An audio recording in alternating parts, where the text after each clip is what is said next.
Who are we missing? One, two. Can you see Michael anywhere? I don't see him yet. No, there's just you and I and Sue Ellen, I think. Yeah, we need more. Oh, there's David. We've got David here as well. Rob, Michael. Hello, everybody. And if there's anybody not used to using Zoom, like Kate, I saw you were trying to speak and I couldn't hear you. If you look down or you pull your cursor down or your finger down to the bottom left-hand corner of your screen, I can see you looking. You might see a little microphone. And if you click that, try saying something. Hello? Yeah, there. Very good. You did it. Thank you. That's how you turn it on and off. I've got the sun behind me, so I can't see anything. Thank you.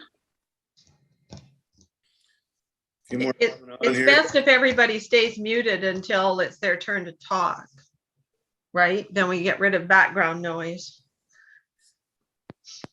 I just thought I'd help people while we were waiting for the meeting to begin. That's a lovely idea. Hi, Rob. Hey, is it your birthday today?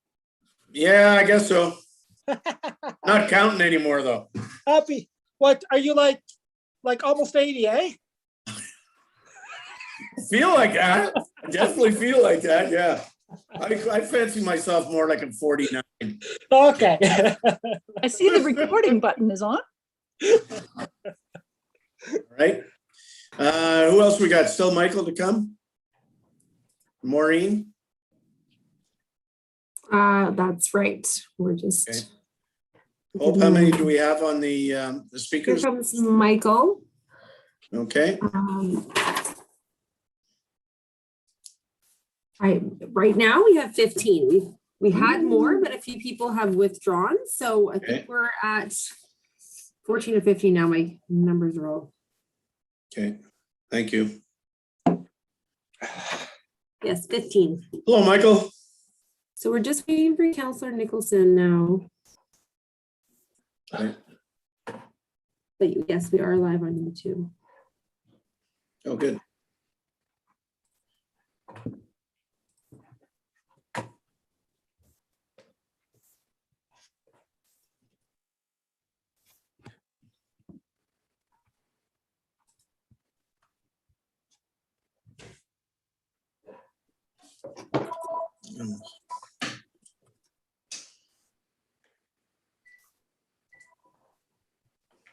Sorry.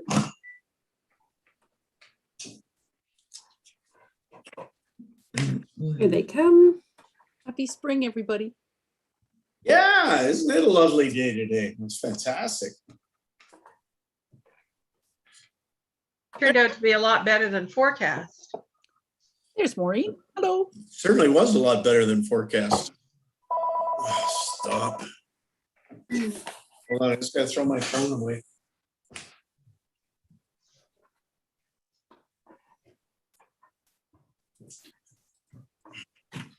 All right, well, thank you, everybody. That's quite a crowd we got out there. Thank you for coming and your interest today. Hope we all ready to go. We are ready to go. Super. Okay, then I'll call the meeting to order. This is a regular council meeting of Monday, April 26, 2021. I'm looking at a revised agenda. First item on the agenda is the approval of the agenda. Does anybody have anything they want to add or subtract or?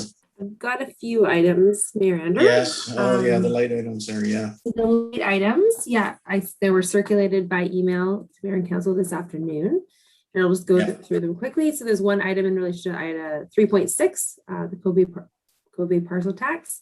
6.1C, additional letters regarding the DVP for 1195 Fairweather Road. There's 3. Item 7.3 regarding the land use bylaw housekeeping amendments. There's a letter from Christine and Heather Miller. Item 10.1, the minutes of the Finance Advisory Committee were accidentally, the wrong set of minutes were attached, so those were included on table, as well as additional letters in regards to items 12.7, Ecclestone Beach. So there were several letters there as well. Okay, got all those. Sorry, Hope, go ahead. So those are late items, and then we just have 2 items that we would like There's one item, we'll get to that in consent agenda. So that's all for later. I'm sorry. Okay, thank you very much. Anybody else have anything? All right, and the recommendation is council approve the agenda and the late items. April 26, 2021 regular council meeting. I'll move that. Second. Alan, I see you. Thank you. And all in favor, aye. All right. And then we're going to move right into public comments. Now, Hope tells me that we've got a few people lined up for this, and I think we'd like to keep comments down to 2 minutes, and otherwise we'll be here forever. So I am going to let you know when your 2 minutes is up, and we'll carry on from there. Thank you, and I'm glad to see you all here. So go ahead, Hope. First, we have Soren Hammerberg regarding 1195 Fairweather. Okay. Hi, Soren. Go ahead. Muted.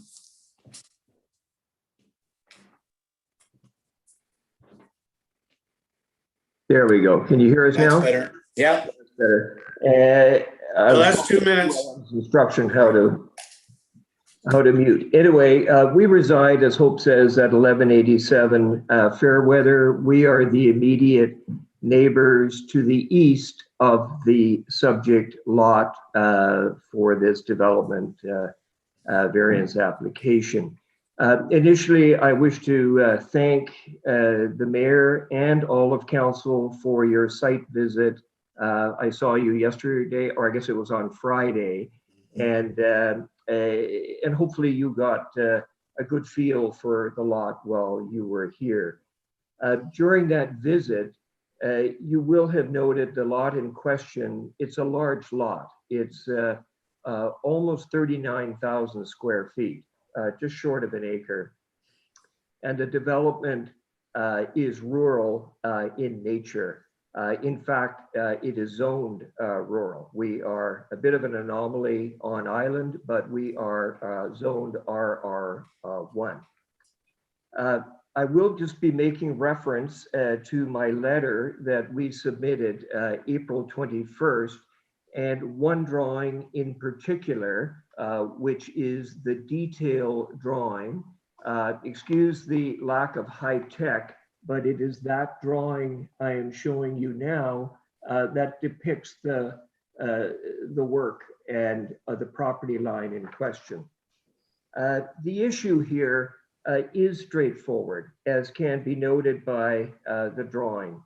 This is a large home. It is approximately 6,600 square feet as planned, and that is not including the pool, which similarly is a square footage component, and it's replacing a 3,800 square foot home.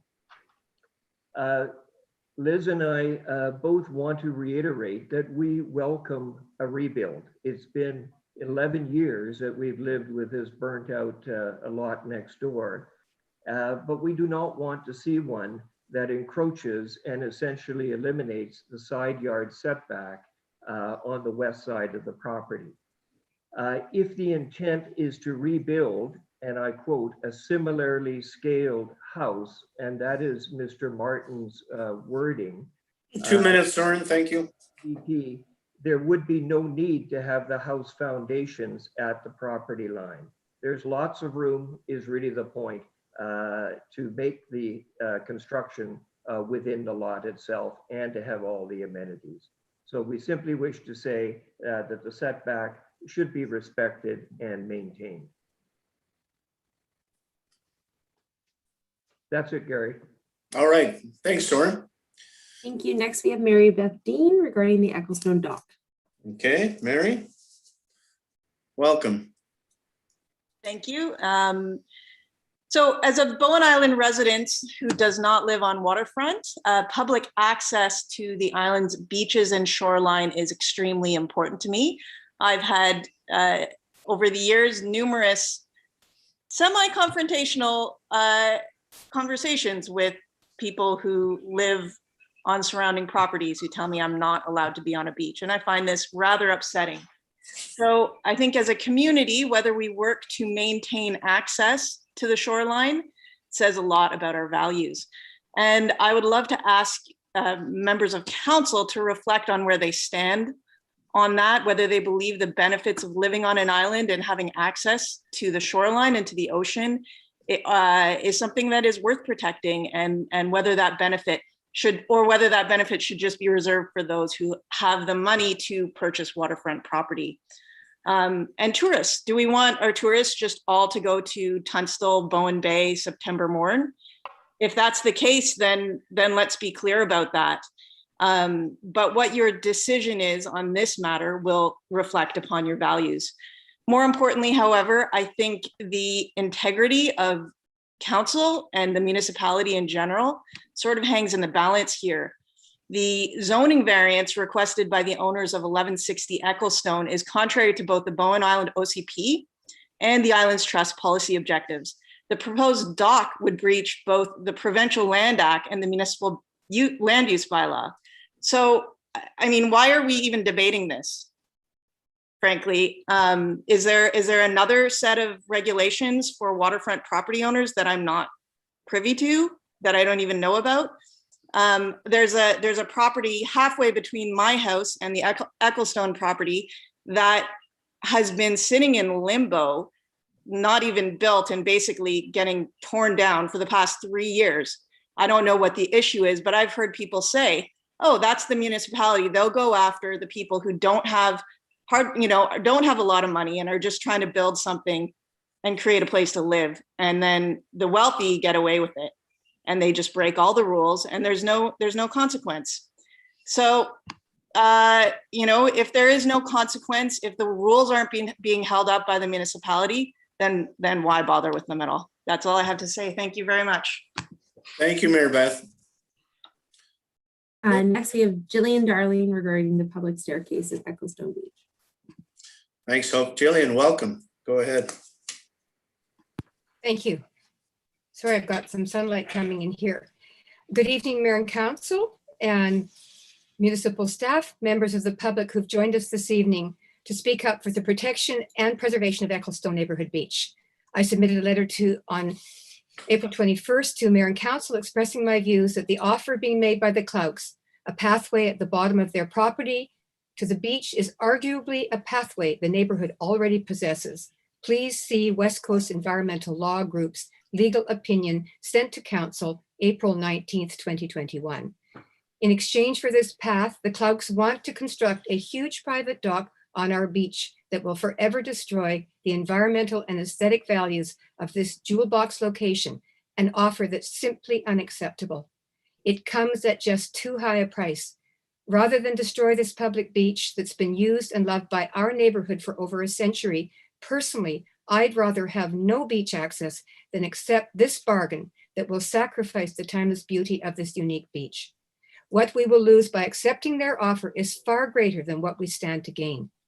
But the fantastic news is, as we've informed you, there's another option with no dock. Our neighborhood is developing a plan for an approximately 28-step metal staircase leading from Ecclestone public road right-of-way directly down to the beach, with concrete footings at the upper and lower landings.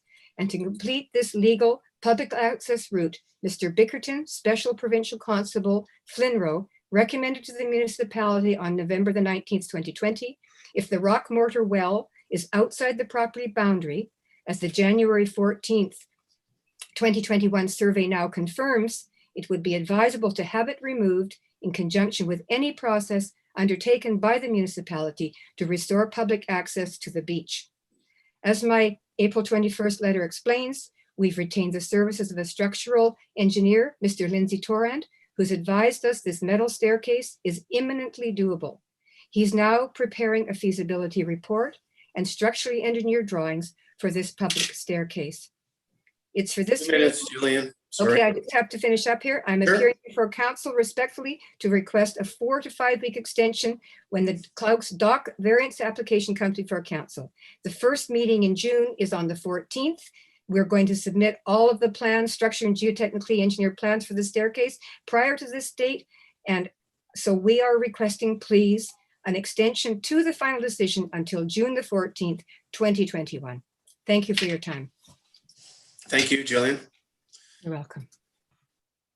Next we have Margaret Butler regarding Margaret, same. welcome. Go ahead. Hello, good evening. I'm thrilled to be here as someone who grew up on Bowen, and being able to participate in local government is wonderful. So I'm here to speak about the dock at Ecclestone. I grew up on Miller's Landing, going to that beach with my parents who still reside on Miller's Road. I am going to be moving back to that area with my two small children at the end of the summer, and I'm thrilled to be back in the area. But there is limited access in the area to public beaches, one of them being Miller's Beach and the other one being Ecclestone. And it is a beach that we want to be able to access and not have a massive dock protruding from.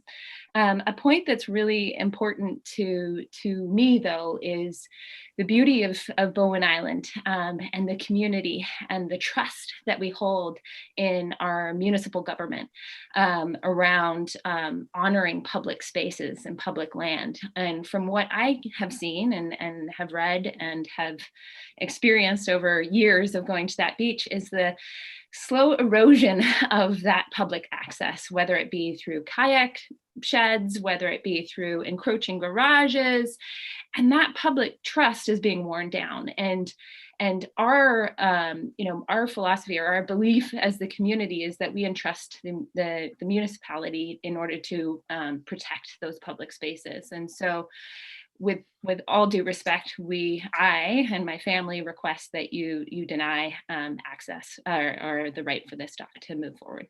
Thank you. Right, thank you, Margaret. Next we have Heather Hodson regarding same. Sorry, I hope, who's that? Heather Hodson. Oh, okay. Hi, Heather. You're here Go ahead. somewhere. Yeah. Muted.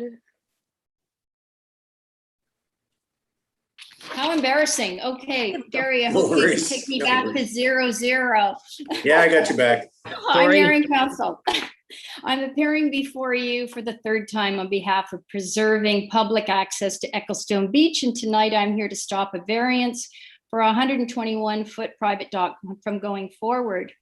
This has now morphed into asking you, Mayor and Council, to just say no to this unacceptable and brazen variance proposal, one that convenes our own bylaws and those of the province.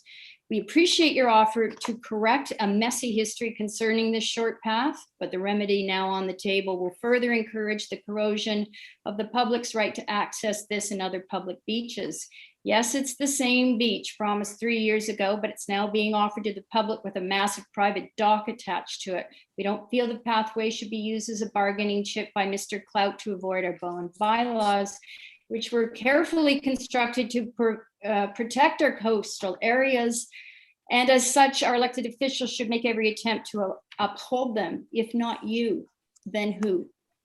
What will this dock do to this cherished historic neighborhood beach? Quite simply, we'll change it forever and not for the better. The dock will be a permanent visual scar in the water of Mannion Bay and across Ecclestone Beach. Of course, it will become a great asset to the current owners of 1160 Ecclestone Road. This dock should never have been considered a win-win for the public. For 100 years, Bowen Island has had access to Ecclestone Beach, and we should have continued access without the intrusion of a private dock. I ask you to give the approval process an extension until June 14th, a reasonable timeframe for the public at large to have a good long look at this variance application, and also enough time for the Friends of Ecclestone Beach to present you with fully vetted engineered drawings for an alternative staircase on the public right-of-way. This private dock does not belong on Ecclestone Beach. It does not adhere to our Bowen bylaws and will not serve in the public interest for generations to come. Thank you. Thank you, Heather. All And right. next we have Martin Clarke regarding Ecclestone Beach variance. Martin, Good evening. go ahead. Hello there. Good evening, everybody. Hi. I live within 2-minute walk of Ecclestone Beach. And 14 years I was owner of Bowen Island Sea Kayaking, so I know Ecclestone Beach well, and have used it on occasion to teach kayaking skills, and landing and launching. All beaches are, after all, essentially common ground, which is an ethic I hold dearly. And I don't take kindly when efforts are made to hinder or reduce the use and enjoyment of public spaces. My concern here is that Ecclestone Beach is the only beach on the north side of the Deep Bay. It's a delightful spot, aesthetically pleasing, and a fine place to spend a summer afternoon. However, the presence of a dock quite changes this. A big dock, the longest possible by law, and right beside an existing dock. So if this dock is allowed to be built, it will impact the shoreline forever, as well as diminishing the neighborhood's enjoyment of this local beach. Therefore, I expect you to adhere to the municipal land use bylaw that requires the shoreline of Bowen Island to be protected, so that this small but unique beach be preserved for all, and that the public interest be upheld. Thank you. Thank you, Martin. Oh, Next, we have Neela Todd regarding same. Neela, welcome. Hi, my name is Neela Todd. I'm a Bowen Island resident of over 20 years. I've lived on Miller Road my whole life, about a 10-minute walk from Ecclestone Beach. I grew up on this beach. My mother and I named it Girl Island. Many of my formative childhood memories took place on the secluded rocks of Ecclestone. While I've been living away for university over the past 5 years, this beach has become a place of solace while I visit home. I run here, I visit the shore to think, I cry, often in the rain, and I have meaningful memories with loved ones lost on this beach. That is why Ecclestone is personal to me. While I'm sure we're all familiar with the legality of this dispute, I want to touch on a few points. Provincially, to be granted approval, private moorage facilities must be sensitive to views, protect environmental and community values, and must not impede public access along the shoreline. Municipally, Bowen Island Bylaw 57 states that no private moorage facility may divide a beach, impede pedestrian access, or limit public use. Effectively, 1160 Ecclestone's proposed dock construction will neglect every one of these requirements. I'd like to think that Bowen Island strives and prides itself on its untouched natural environment, operating on a do no harm principle towards our coastal ecosystem. Just look at who is protesting this development. Young families, long-term island residents, people who have demonstrated an intrinsic connection to Ecclestone Beach. I'd like to think that our goal as current island residents is to, at the very least, maintain the integrity of our coast and not leave it worse off. For the sake of our future generations represented by the families present at this meeting, I want them to have the same unobstructed connection with nature as I had the opportunity to growing up. As a global young water leader and a postgraduate water engineering student, I frequently attribute my dedication to water conservation and to coastal community resiliency research to my upbringing on our island's pristine shores. Everything that I do is rooted in an intrinsic responsibility for our natural environment. As an environmentalist, I would feel a deep sense of shame and embarrassment towards this municipal decision, which as an institution is designed to uphold the wishes of our community at large and not cater to private landowners. By approving this dock, the municipality will actively disregard community concerns, provincial laws to protect public land and waters, and lastly, it'll go against the specific recommendations made by environmental lawyers. Thank you for your time. Thank you, Neela. Hope. Next, we have Mike Lightbody regarding 1195 Fairweather. All right, welcome, Mike, and go ahead. Good evening, Mayor, Council, staff, and members of the public that are tuning in. We only have 2 minutes, so what I'm going to do is read a series of notes I've put together, speaking to 9 points that relate to some misunderstanding and confusion, I think, about some of the elements of this application at 1195 Fairweather Road. We thank you for reviewing this application. There have been letters submitted to the Planning Department and Council that both support and oppose this application for the new home at 1195 Fairweather Road. Having read these oppositional letters, it is clear that there are a few themes that repeatedly present themselves in an erroneous manner. Therefore, we are hoping to add some critical clarity here on these misunderstandings. Through the process of reviewing the notes submitted to BIM, we also see that there is room for an adjustment regarding a proposed proximity to the west property line. I would like to speak to these areas that warrant greater clarity. For those who have seen the images sent to Bowen Island Municipality that graphically describe these themes, please call those images to mind, that being Mayor and Council and staff. House size, number one. We are not asking for permission to build a larger home. It could be larger than proposed and meet all the guidelines and variances and, bylaws. If there are delegates that are speaking tonight against the size of the home, be cognizant of this potential. If a redesign is required to reduce the footprint to the permitted 2,421 square feet, the home will have to increase in height and will take on a boxier appearance and be more obvious from the water and not be behind the trees. House size is governed only by height, 9 meters, and site coverage, in this case, 2,421 square feet. If you multiply that by 3 floors, you've got approximately 7,200 square feet. We are proposing 6,600 square feet, which is 600 square feet less than would be permitted with no variance review if we weren't in the setback. And like I say, weren't asking for more site coverage with no variance review. We ask that the opposed please be understanding of this fact. It should also be known that the incursion into the west setback as well plays no role in governing house size. 2 minutes. Sorry. What's that? I had 2 minutes. Yep. Increase the west. If Fairweather was still its original SR2 zoning, most of Bowen residential waterfront permitted coverage would be almost double. House position reasoning. We are moving the house away from the ocean setback by 12 feet, fitting tightly against the bedrock on the other side. We are reusing owner-built stairs, tram, and retaining walls that currently exist on the site. We are using grade to position the garage that exists in solid bedrock. We are outside the ocean setback, outside the creek setback. We have environmental report okaying the position of the proposed home and pool. New footprint versus previous footprint location. Previous footprint of the original home that burned down is not shown correctly in some of the images. The house we are proposing is 12 feet back for the most part from the original foundation line. The extent of the incursion into the west setback, we show approximately 24 inches. We could reduce that down to 2 inches, but what we are trying very hard to do is not expose the existing foundation underneath for technical reasons. 2 inches would cover this. That west setback could reduce by about 18, 16 inches for those who are concerned about that incursion. Nearby precedents, neighbors. There are footprints of homes in Fairweather that are larger than what we are proposing. A significant number of Fairweather properties are beyond the maximum site coverage permitted. When the downzoning Try to wrap it up, Mike. Okay. Given, in closing, I would like to say that it is never enjoyable to be informed that you are working on a project that some people oppose, but it is even more frustrating when the alternative creates an even worse scenario potentially for all parties, contrary to everyone's intention.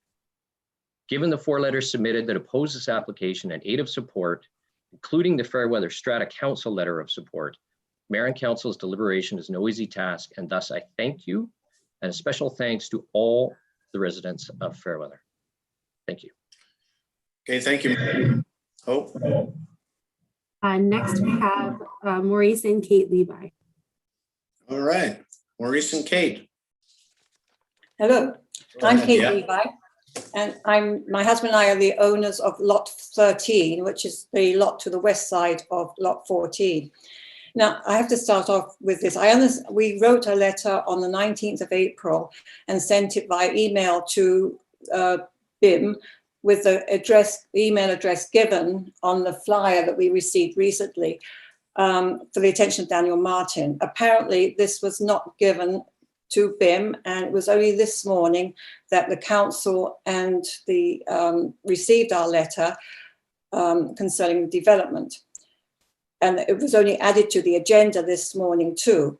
Yet I noted other comments stated several days after ours were included in the revised agenda sent out last week. I find this very distressing since we have the most to lose if this application is approved. Has council had a chance to look at our concerns with an on-site visit? I will not repeat the contents of our letter in order to save time, but would like to emphasize a few points. We also agree with the comments made earlier by the Hammerbergs. This is a much larger house than the original one, thus having more of an impact. The 3-meter setbacks are there for a purpose, to allow distance between properties and to allow for a more natural look, a rural look. As this is a new house, it would have been an appropriate time to respect the setbacks and build accordingly. The siting of the hot tub and swimming pool, both within the 3-metre setback, very close to the lot line. Has council had a chance to see how this would affect the rock wall supporting our driveway? We had to replace our driveway after the fire destroyed the original house in 2010, as the fire brigade found it easier to fight the fire from our property than from lot 14 itself. In summary, we would like the setbacks respected and retain the rural island feel of the neighbourhood that we bought into. Thank you. Thank you, Kate. Oh. Next we have Haig Farris regarding. All right. Welcome, Haig. Go ahead. Thank you very much. Thank you for listening to our objections. Mine is very simple. I think the size of the house against the lot size is extremely untenable to the rest of the neighbors.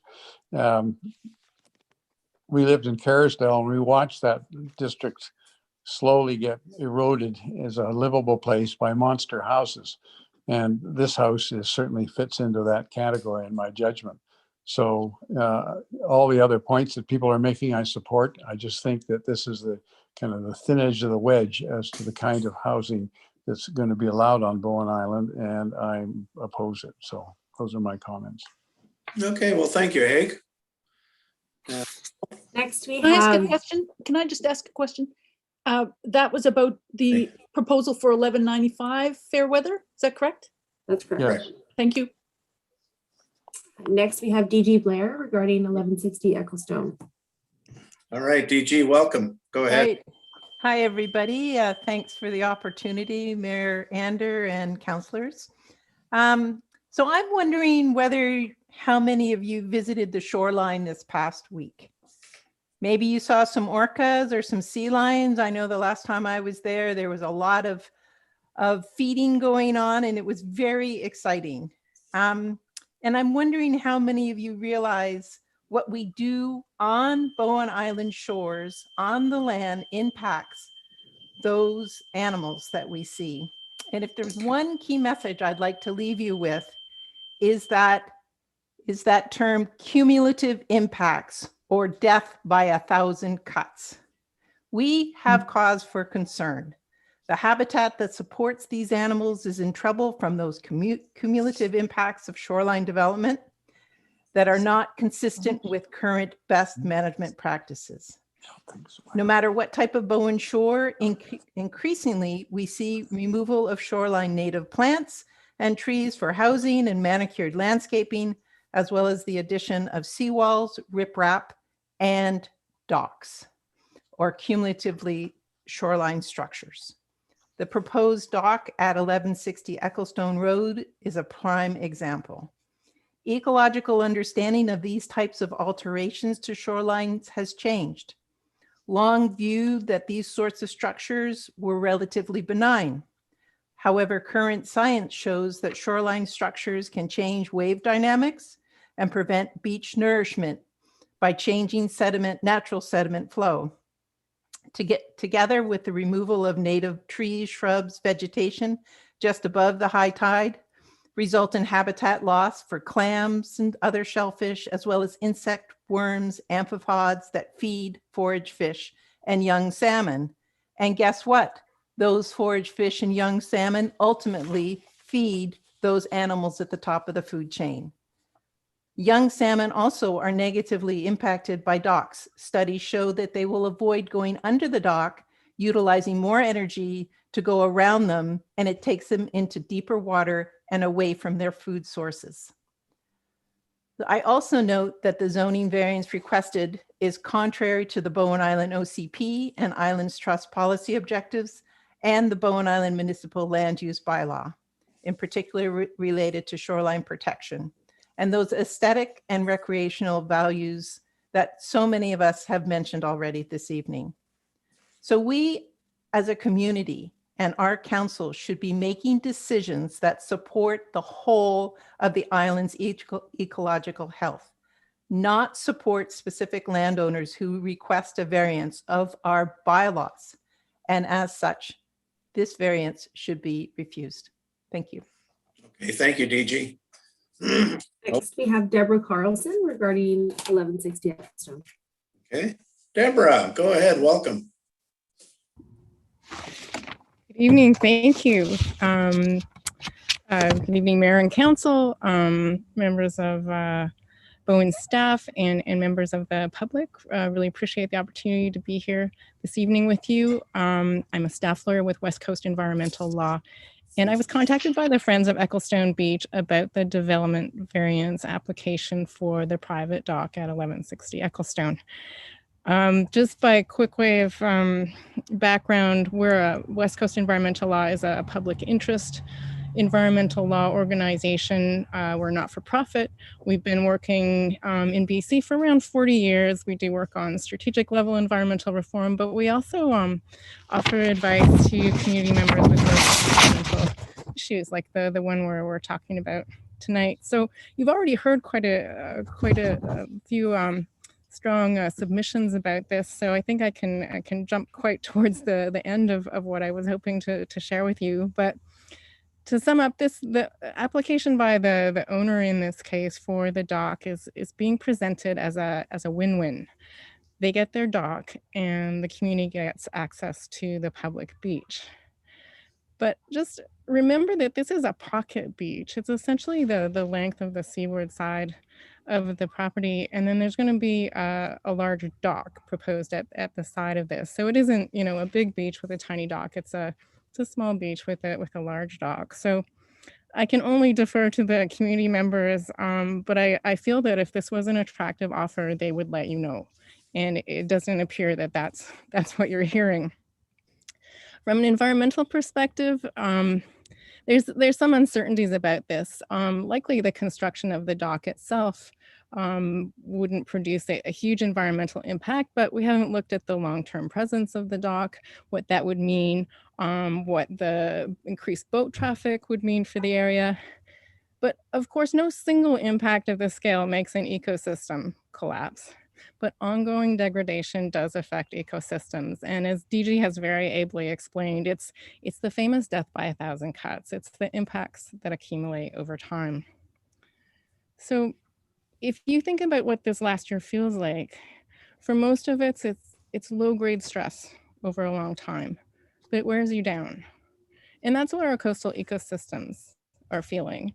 And in some ways, that's what public access feels like as well. It's long-term low-grade degradation over time. That's 2 minutes, Deborah. Thank you. So does one dock matter? In this case, it does. You've already drawn the line and it's a reasonable one. The bylaw as it stands reflects the values of the OCP and the direction that Bowen sees for its future. So I just want to close by thanking you for the good work that you're doing in your community, keeping intact the values of community access and environmental protection and making Bowen such an amazing place. Thank you. Thank you, Deborah. Oh. And next we have Colm O'Brogie, and that's regarding the EDI policy, agenda item 8.1. Okay, welcome, Colm. Go ahead. Thanks. Hi, everyone. I've just become aware of the EDI policy, so I haven't had really a chance to submit anything up until now, after just seeing it over the weekend. But I have a few concerns. It seems like an extremely broad-reaching initiative. It's supposed to inform every aspect of the council's deliberations. It's going to take a lot of time to implement. It's going to have to be considered at every stage. There's discussion of everyone being under the, I suppose, the thumb of an EDI audit, whatever that might be. And it seems like something so broad would require a really strong reason to actually do this. And I'm not seeing any evidence that there's a problem of this magnitude that needs to be addressed. It's a upturning of how things are done. It's got to be included in every consideration for the council. And where's the problem? According to the document, this is done in response to various things like BLM and so forth, which are American phenomena. They're not taking place in Canada. There's no police brutality on Bowen Island. So where is the evidence that something as far-reaching is required? A second point as well, it seems like a very divisive policy. it's encouraging people to divide everyone up into various racial, sexual categories, to think of people in groups. And I think there's been a lot of progress made in the last century towards seeing people as individuals, towards treating everybody fairly. There's all kinds of types of people living on Bowen. There seems to be plenty of opportunity for them to participate politically, as we can see here this evening. And I think it's going backwards in terms of divisiveness. So Martin Luther King said he looked forward to a day when people would be judged by the content of their character, not the color of their skin. And it seems like this document is going to take us backwards. So I'd urge people to consider not adopting this framework as it's posted without some further consideration. So that's it. Thank you. Thank you, Colm. Next, we have Richard Rawlins regarding Ecclestone Beach. Okay, Richard, welcome and go ahead.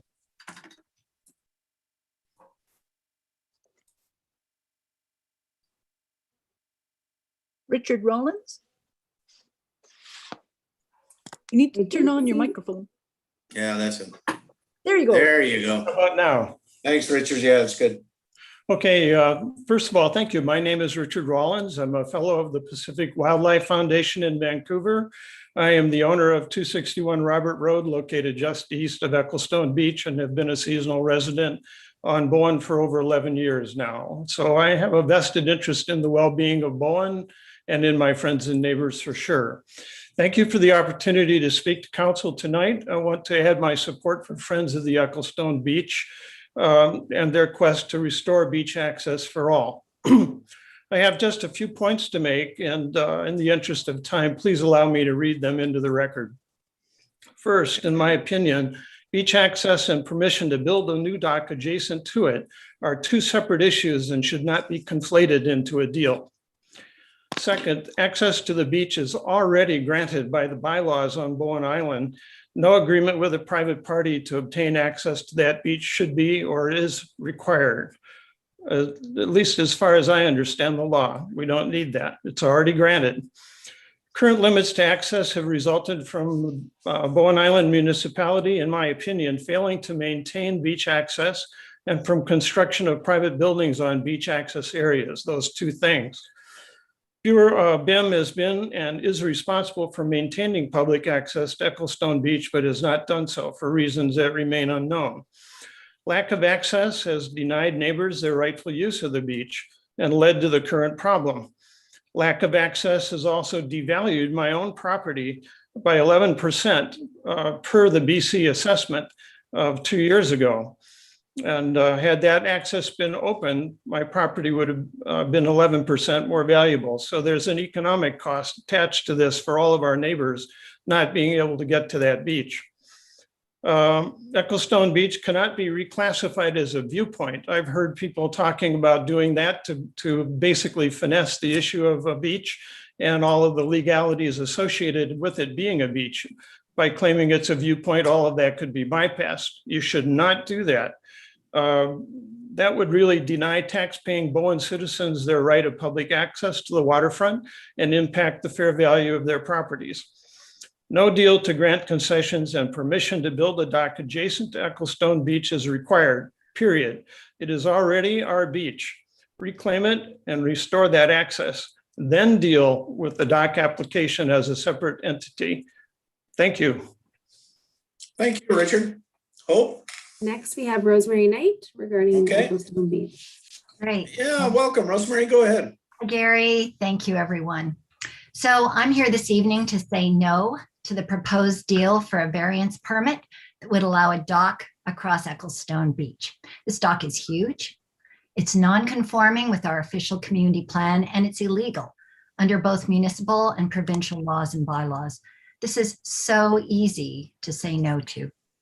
Our greatest assets on this island are our natural assets. Our coastlines are assets to be protected, not just because of their beauty, but also, and other people have spoken to this, because our coastlines are essential to the functioning of coastal and marine ecosystems, functioning that underlies the health of planet and animal life, and therefore ultimately our life in Howe Sound.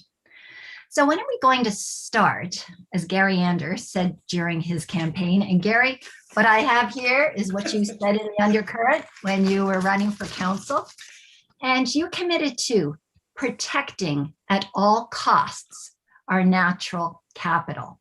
It's a very powerful statement, Gary. Protecting at all costs our natural capital. I would say that's a pretty clear no to any more docks on this island.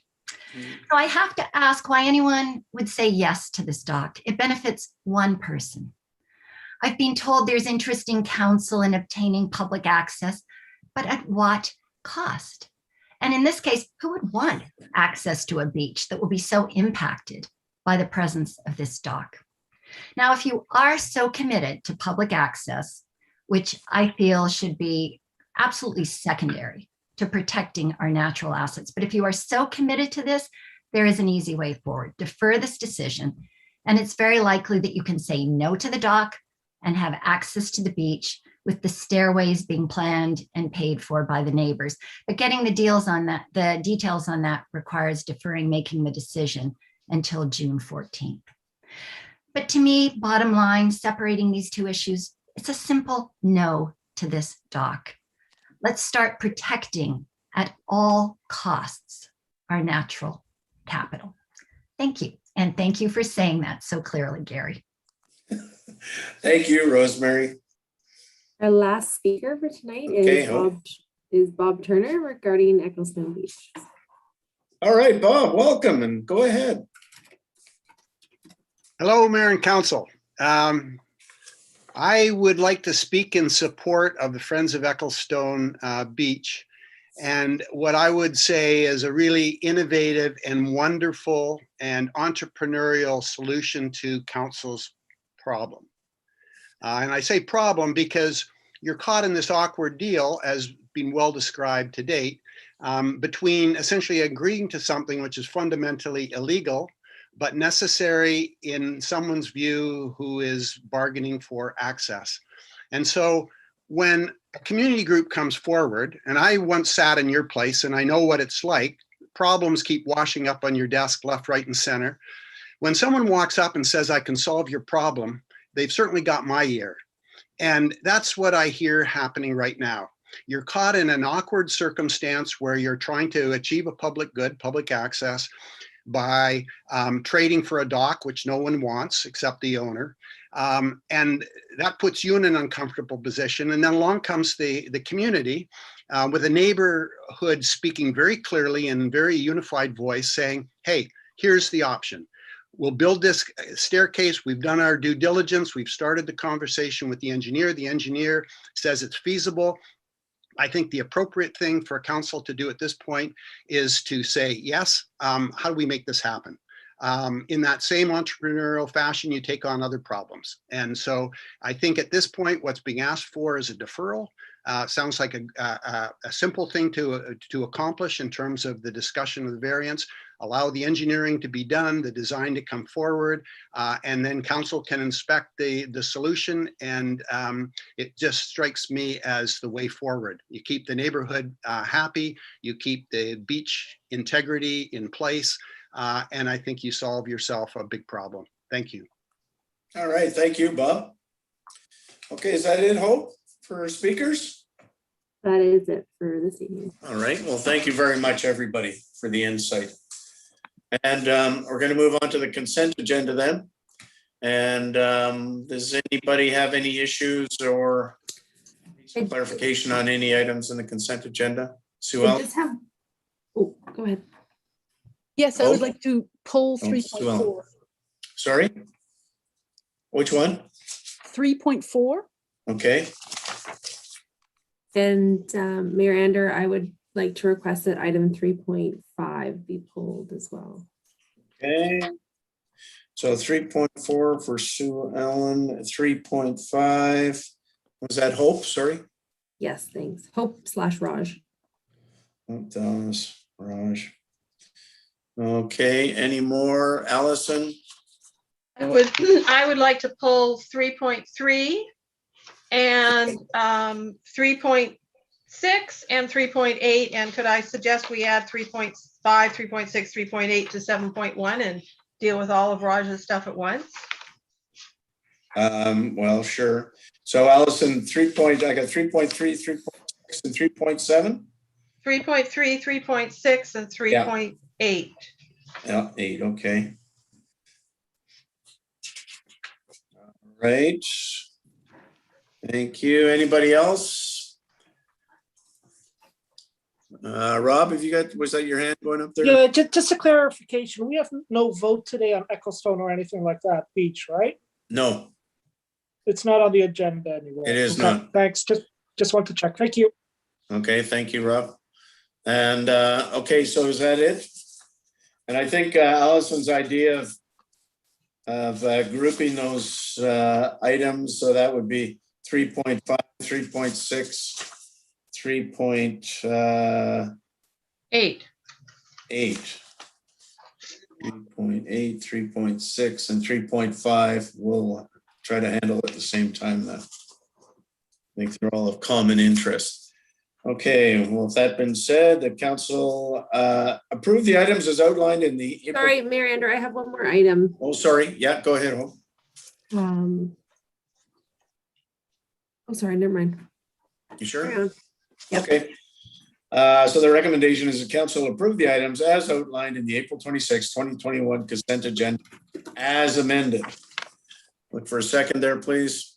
Thank you, Michael, and all in favor. Aye. Aye. Okay, I think we got everybody there. Thank you.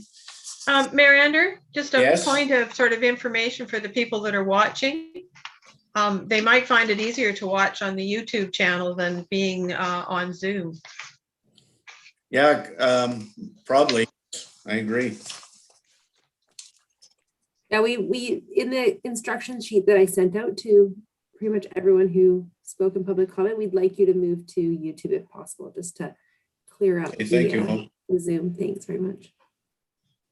I think it's also on the front page of the agenda too, if people are looking for the link. It's up there. It included, yeah, twice in the agenda. Okay, thanks for that clarification, Hope and Sue Ellen. And so we're going to move to the items removed from the consent agenda. And let's go to Sue Ellen, excuse me, in 3.4. And we'll do 3.5, then we'll do the other 3 with Raj. So 3.4, Sue Ellen? Sure, this is the development variance permit for 1291 Fairweather Road. The other Fairweather property, and they were looking for also a variance of the maximum lot coverage. And I just wanted to vote opposed the same way I voted on the previous agenda when this came up. I wanted to say at the beginning of my career, I worked as a biologist for the province of Ontario on the lakeshore capacity study. And this was for cottagers up in the Muskoka area who were noticing that they were losing their loons and their owls and their turtles and their songbirds, all of these things. And I just can't see that our council should be, with all of our good things that we say about protecting ecosystems on Bowen Island, that we should be granting development variance permits that permit the covering of more coastline habitat. And this is for that storage building. And I wanted to vote opposed. Okay, thank you, Sue Ellen. Could you read the recommendation? No, she's not going to read it. I'll read it. Okay. The council, where am I here? 3.4. The council issued development variance permit DVP 2021-0016 for the variance of maximum lot coverage for 1291 Fairweather Road, legally described as Strata Lot 2, District Lot 1550, Strata Plan VR 704, together with an interest in the common property in proportion to the unit entitlement of the strata lot as shown on Form 1 PID 005-680116. Okay, thank you. I'll second that. And any further discussion? I just wanted to add clarification to the public that the small addition, which I think is maybe 6 by 8, is on the north side of the building and nowhere near the shoreline, and is certainly not going to be bothering any of the scoters and everything else that we were looking at the other day. Lovely. Sue Ellen, or not, sorry, Sue Ellen, Maureen, please. Yeah, I'd just like to add that it's supported by the Strata Council and that the direct neighbors also support it. I don't see this as having a significant impact and will be voting in support. Thank you. It is in the middle of the driveway. Did we get a second on that? I got the second. And I'll ask the question. All in favor? Aye. Aye. Okay, and in opposition? Councillor Fast in opposition. Thank you. Okay, so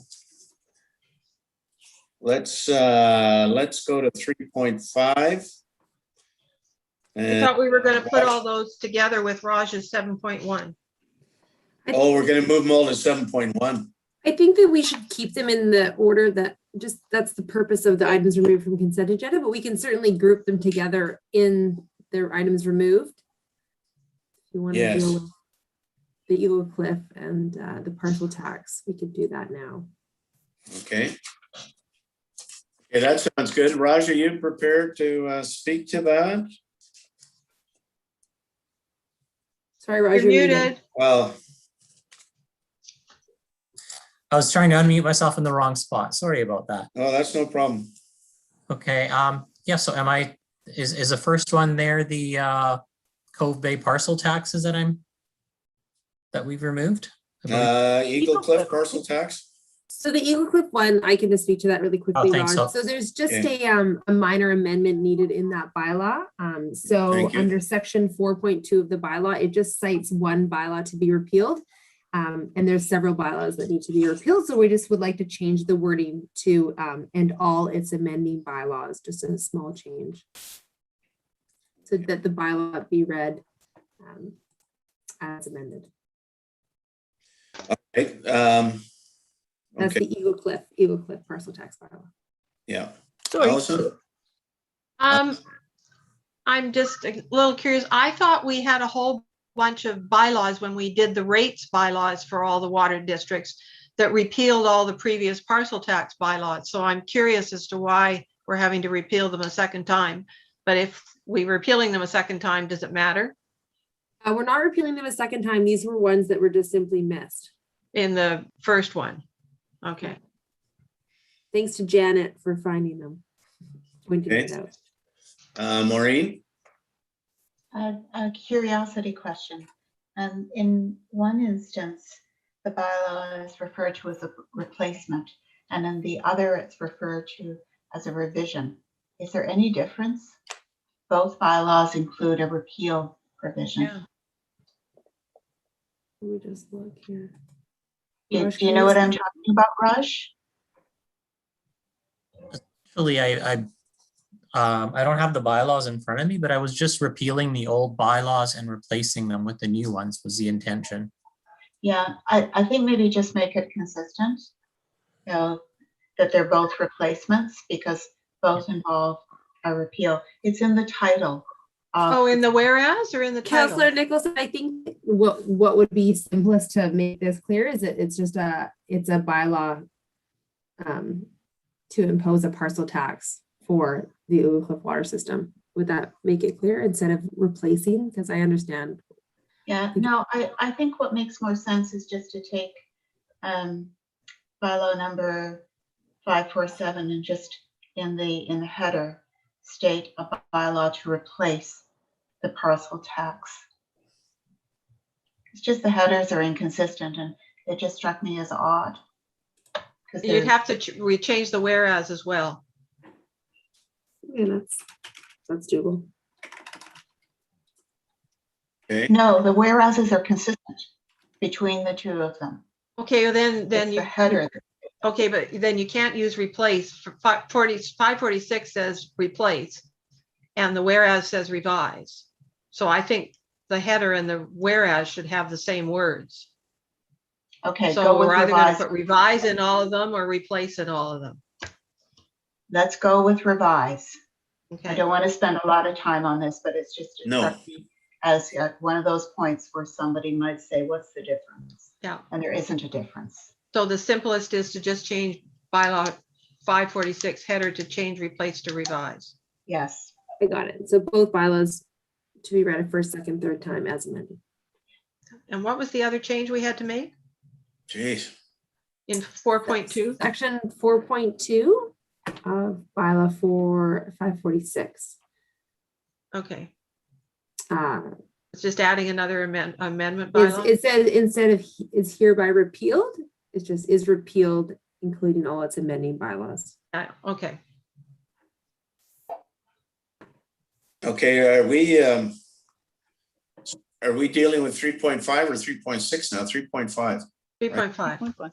Yeah. So I'll move the bylaw number 546, 2021, cited as Bowen Island Municipality, Eagle Cliff Water System Parcel Tax Bylaw 546, 2021, as amended, and that bylaw number 547, 2021, cited as Bowen Island Municipality, Hood Point Water System Parcel Tax Bylaw 547, 2021, be read a first, second, and third time. Okay, that's As amended? As amended. That one need to be amended? No. that's what that's it was straight. Yeah.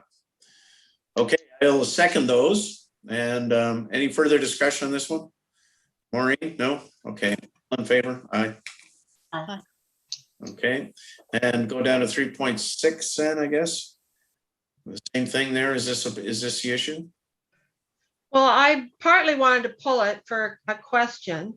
Okay. I didn't know if Raj, has legal counsel reviewed the whole bylaw? I did send legal counsel a draft copy of the bylaw. And I can speak to the bylaw if counsel would like me to. Essentially, I thought it might be pulled, so. Okay, well, that I would welcome that. Yes. Sure. Go ahead. Okay. Thank I'm just you. gonna, if you don't mind, I'm gonna share my screen, Hope, and have a PowerPoint as I speak. Yeah. Yes, please go ahead. Okay, right here. I'm just gonna go slideshow. Bear with me for just a quick sec as I get this going. Okay, are you guys seeing my PowerPoint? I think so. Okay. Yeah. Yes. Yeah. Okay. So bylaws 548 and 549 address the collection of funding for debt servicing costs related to the construction of the Cove Bay Water Treatment Plant from property owners in the Cove Bay local service area. So various alternatives were reviewed by staff on how to equitably recover these costs within the collection mechanisms that are allowed to us under the community charter and the local area establishment bylaws. So the local area establishment bylaws for the Cove Bay local service area allow two options: user fees or parcel taxes. Okay. The common understanding for user fees is that they would ordinarily be consumption-based for some measurable component of use. Therefore, user fees are not an appropriate mechanism to use to recover costs like debt servicing. Also, upon discussion with ministry staff and legal advice that we received from our solicitor and a review of the parcel tax legislation, staff are recommending that the debt servicing costs be recovered through a parcel tax based on taxable parcel area, with taxable parcel area defined as the number of units on a parcel.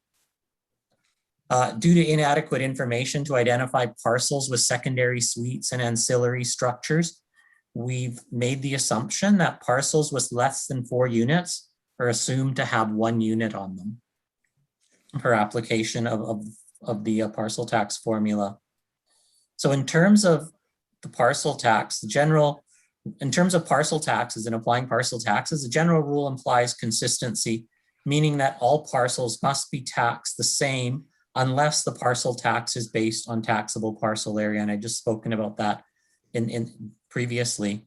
So taxable parcel area must be based on physical characteristics of the parcel.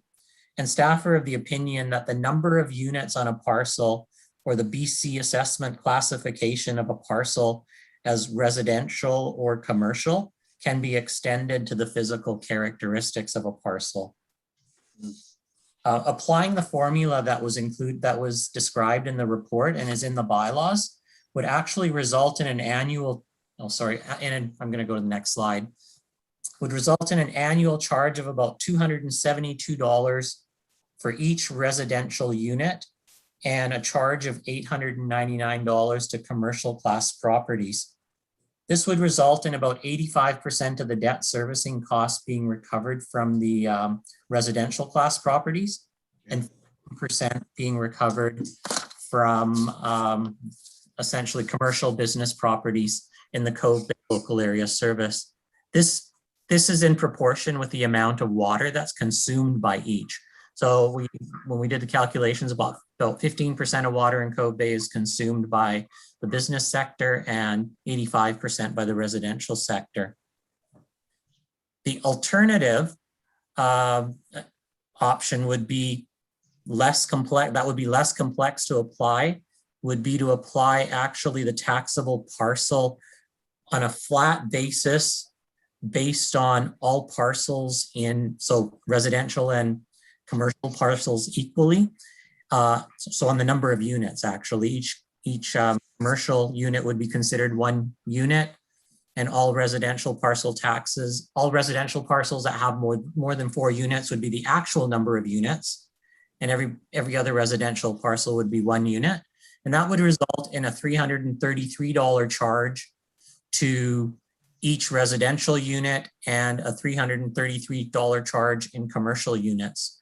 That would result in 94% of the debt servicing cost being collected from residential properties and 6% from commercial properties.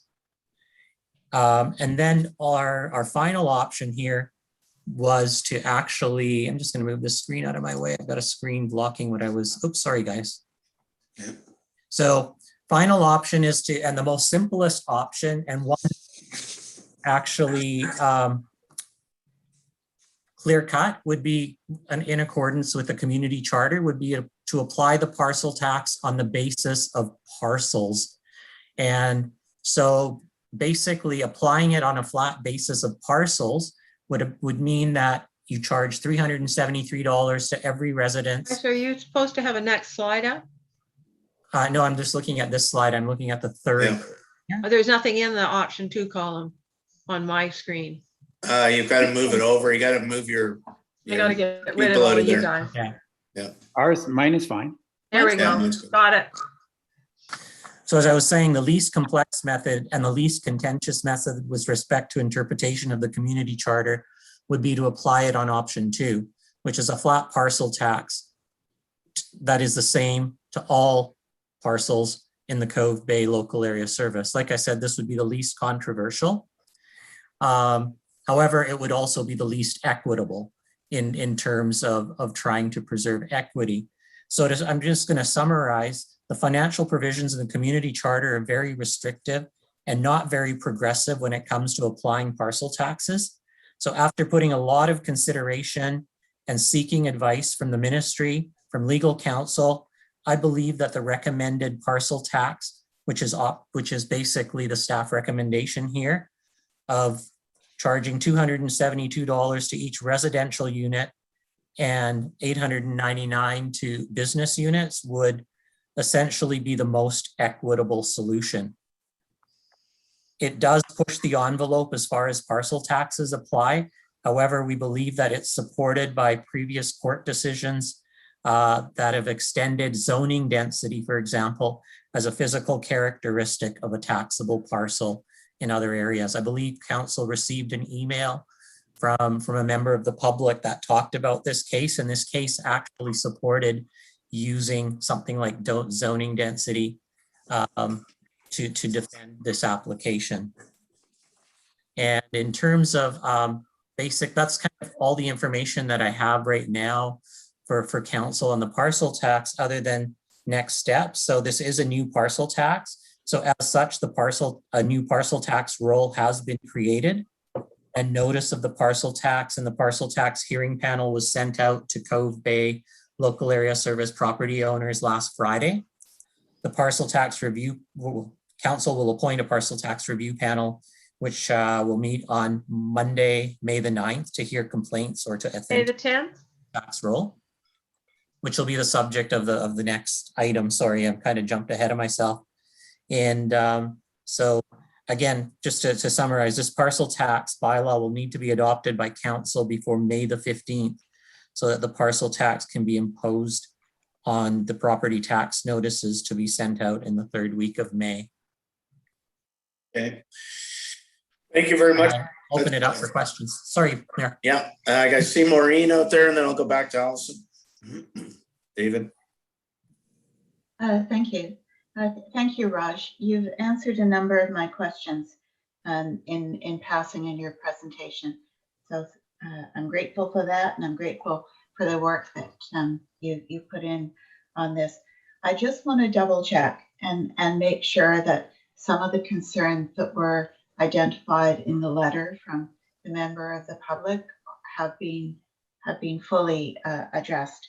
So one of the principal concerns was regarding the application of the assessment authority property classifications in this context. And you said that staff is of the opinion that it's appropriate to do so. And can I just double check that that is also the opinion of our legal counsel? So legal counsel looked at the proposed bylaw, which had the formula that had that. I have not specifically, and they said that they believed that the formula did not contravene the community charter. However, I have not specifically asked the question whether I could use residential and business class to divide. And I will follow up with legal counsel with that question. That specific question, be straightforward, I have not asked. Okay. And then this another point that was made in the correspondence had to do with the funds. And in the bylaw stipulates that funds are coming from general funds rather than from the Land Opportunity Reserve Fund. Is there any advantage to specifying that the funds are coming from the Land Opportunity Reserve Fund from your perspective? It would be clearer to specify the Land Opportunity Reserve Fund. I did not do that intentionally on a technicality because the Land Opportunity Reserve Fund had its first 3 readings in the summer, but was not adopted until earlier this year. And the funding was approved before that. So I just didn't want to get caught up on a technicality. That's why I had used the wording general fund. I don't see a problem with using the word general fund. You don't see, okay. Okay. And then there's a comment in passing about there being multiple conflicting definitions for the term taxable parcel area within a residential class. Is that the case? Are there multiple conflicting definitions? I have to revisit that. I didn't get a chance to revisit that comment. I can look at that between 3rd reading and adoption. There was not intended to be any conflicting definitions in that section. Okay.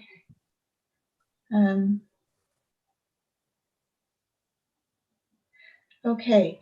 Those were my questions, Raj. And again, just to underscore, I really appreciate the work that's been done on this. And I appreciate that we have time to make any necessary changes in the wording of the bylaw. That is the case, isn't it? Yeah. Yeah. Okay, thank you. Okay, thanks, Maureen. I'm going to go to David next. Thank you, Gary. Maureen asked, I was concerned about the same questions that Maureen raised, particularly the legal one. So, but just to reiterate, I wasn't quite sure what your answer was there, Raj. So you have talked to council, but we haven't heard back yet. Is that? No, I've heard back from council on the use of the formula. Okay. Council did not see a contravention of the legislation in using that. Parcel taxes are very complex, David. Yeah. There isn't a black, and with what we're doing, we are probably pushing the envelope as far as I believe we can in achieving equity. So I believe that the parcel tax legislation could be improved to allow more flexibility. Right now, the parcel tax legislation is very rigid and will probably, I'm hoping it'll be modified in the future to allow more flexibility in situations such as this.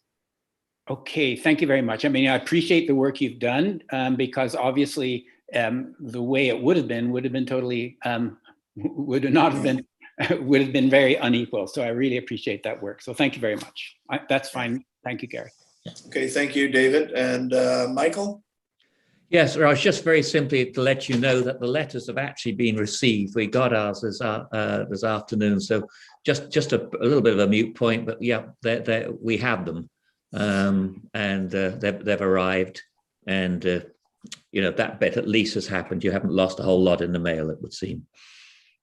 Great. Thanks, Michael. Okay, Sue Ellen, and then back to Allison. We got to wrap this up. Sure, just that I'm in favor of this bylaw as it's presented. I was relieved, thank you, Raj, to hear that you'd been talking with ministry staff and the people at the province, as well as with our legal counsel. And I think this is a good way to pay for those extra water treatment plant costs. And I really like the equitable fairness side of it. Thank you. Thanks, Sue Ellen. Okay, Allison, we'll go to you and then Maureen.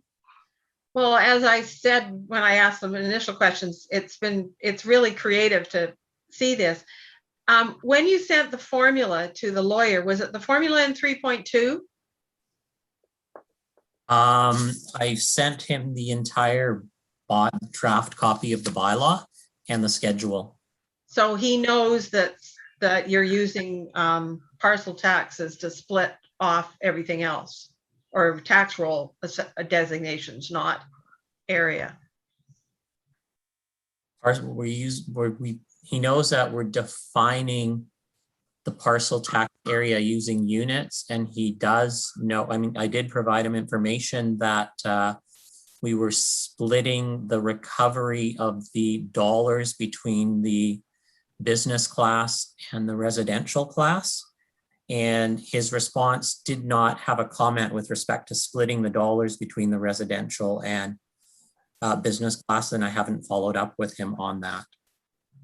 And so, because units are not being used for business class. And just to refresh my memory, you've used 4 units because BC assessment doesn't include 4 rental suites or things like that in their consideration of valuation. So any residential parcel that had 1 or 2 rental suites in it wouldn't be included. Is that why you picked 4? I picked 4 because we had good data on 4 units or more. Given the size of the island, we feel we have a strong representation that we've kept everything between conversations with the planning department. We do not have strong data to support units or parcels that have less than 4 units on them, like the homes with secondary suites, or they may have a cabin on the side or something like that. Yeah. We just don't have the data to support that at this time. So that's why we chose 4plexes. I mean, we were able to identify some 4plexes on the roll, and we did go do some investigation on the internet and talk to staff about those parcels that have more than 4 units on them. So out of curiosity, how does a parcel that's got residential unit, a unit that's got commercial on the bottom and residential up above, is that whole unit building classified as commercial? Or does it get? So what we did was, if there were 4 or more units, we classify, and they had a combined residential business use, we defined them as residential. So for example, the general store has 12 units above it. And so the it's been, and it has a mix. We've defined it as residential. In the case of other mixed residential and residential business properties, we chose the higher assessment. So if the higher proportion of the assessment was residential, we termed it as residential. And if the higher portion of it was commercial, then we gave it a commercial. Okay, and then that methodology isn't set out in the bylaw, is it? No, it's not. Okay. That would be part of the methodology of building the parcel tax roll. Yeah, okay, and so I'm thinking ahead to the next resolution. Okay, so I'm okay with giving it, now if we give it first 3 readings and we find we've got to change something, we've still got time to change everything, right? Yeah, we can rescind 3rd reading and reread and adopt in the same meeting. Yeah, okay, and you will send the whole bylaw and the methodology for the tax roll to the lawyer? I will send it again. Okay. I have sent the whole bylaw before I created the 2nd one. So, and it hasn't changed much since then, but I will revisit it with our lawyer just to make sure. Okay, and then the other is the question about I've always felt a little uncomfortable about not being really clear to the public that the Cove Bay Water System has borrowed from the Land Opportunity Fund. The money is sitting in the Land Opportunity Fund right now, is it not? It went in and out of the Land Opportunity Fund in 2020. So the Land Opportunity Fund would not be showing a balance because that was approved in 2020 to go fund the Cove Bay Water Treatment Plant. But was it needed in 2020 for the Cove Bay Water Treatment Plant? It was with the amount that was approved, the 1,150,000, we would have taken it out of there in the accounting in 2020 and actually used, well, we didn't even receive some of that funding till the end of the year, Hodson. So the journal entries are reflected in December 31st, 2021. 2020. Okay. Sorry, 2020, my apology. Yeah. All right, well, I guess we'll take that one up when we do the financial statements, because it would be nice for them to get the interest on that money during the time it was supposedly sitting around. Yeah. Okay, so will you ask the lawyer the question about general fund versus Land Opportunity Fund? Yeah, I can do that too. Just to make it very clear that if we all get run over by a truck, somebody will know where that money's supposed to go. Yeah. Okay, Allison. Clarification.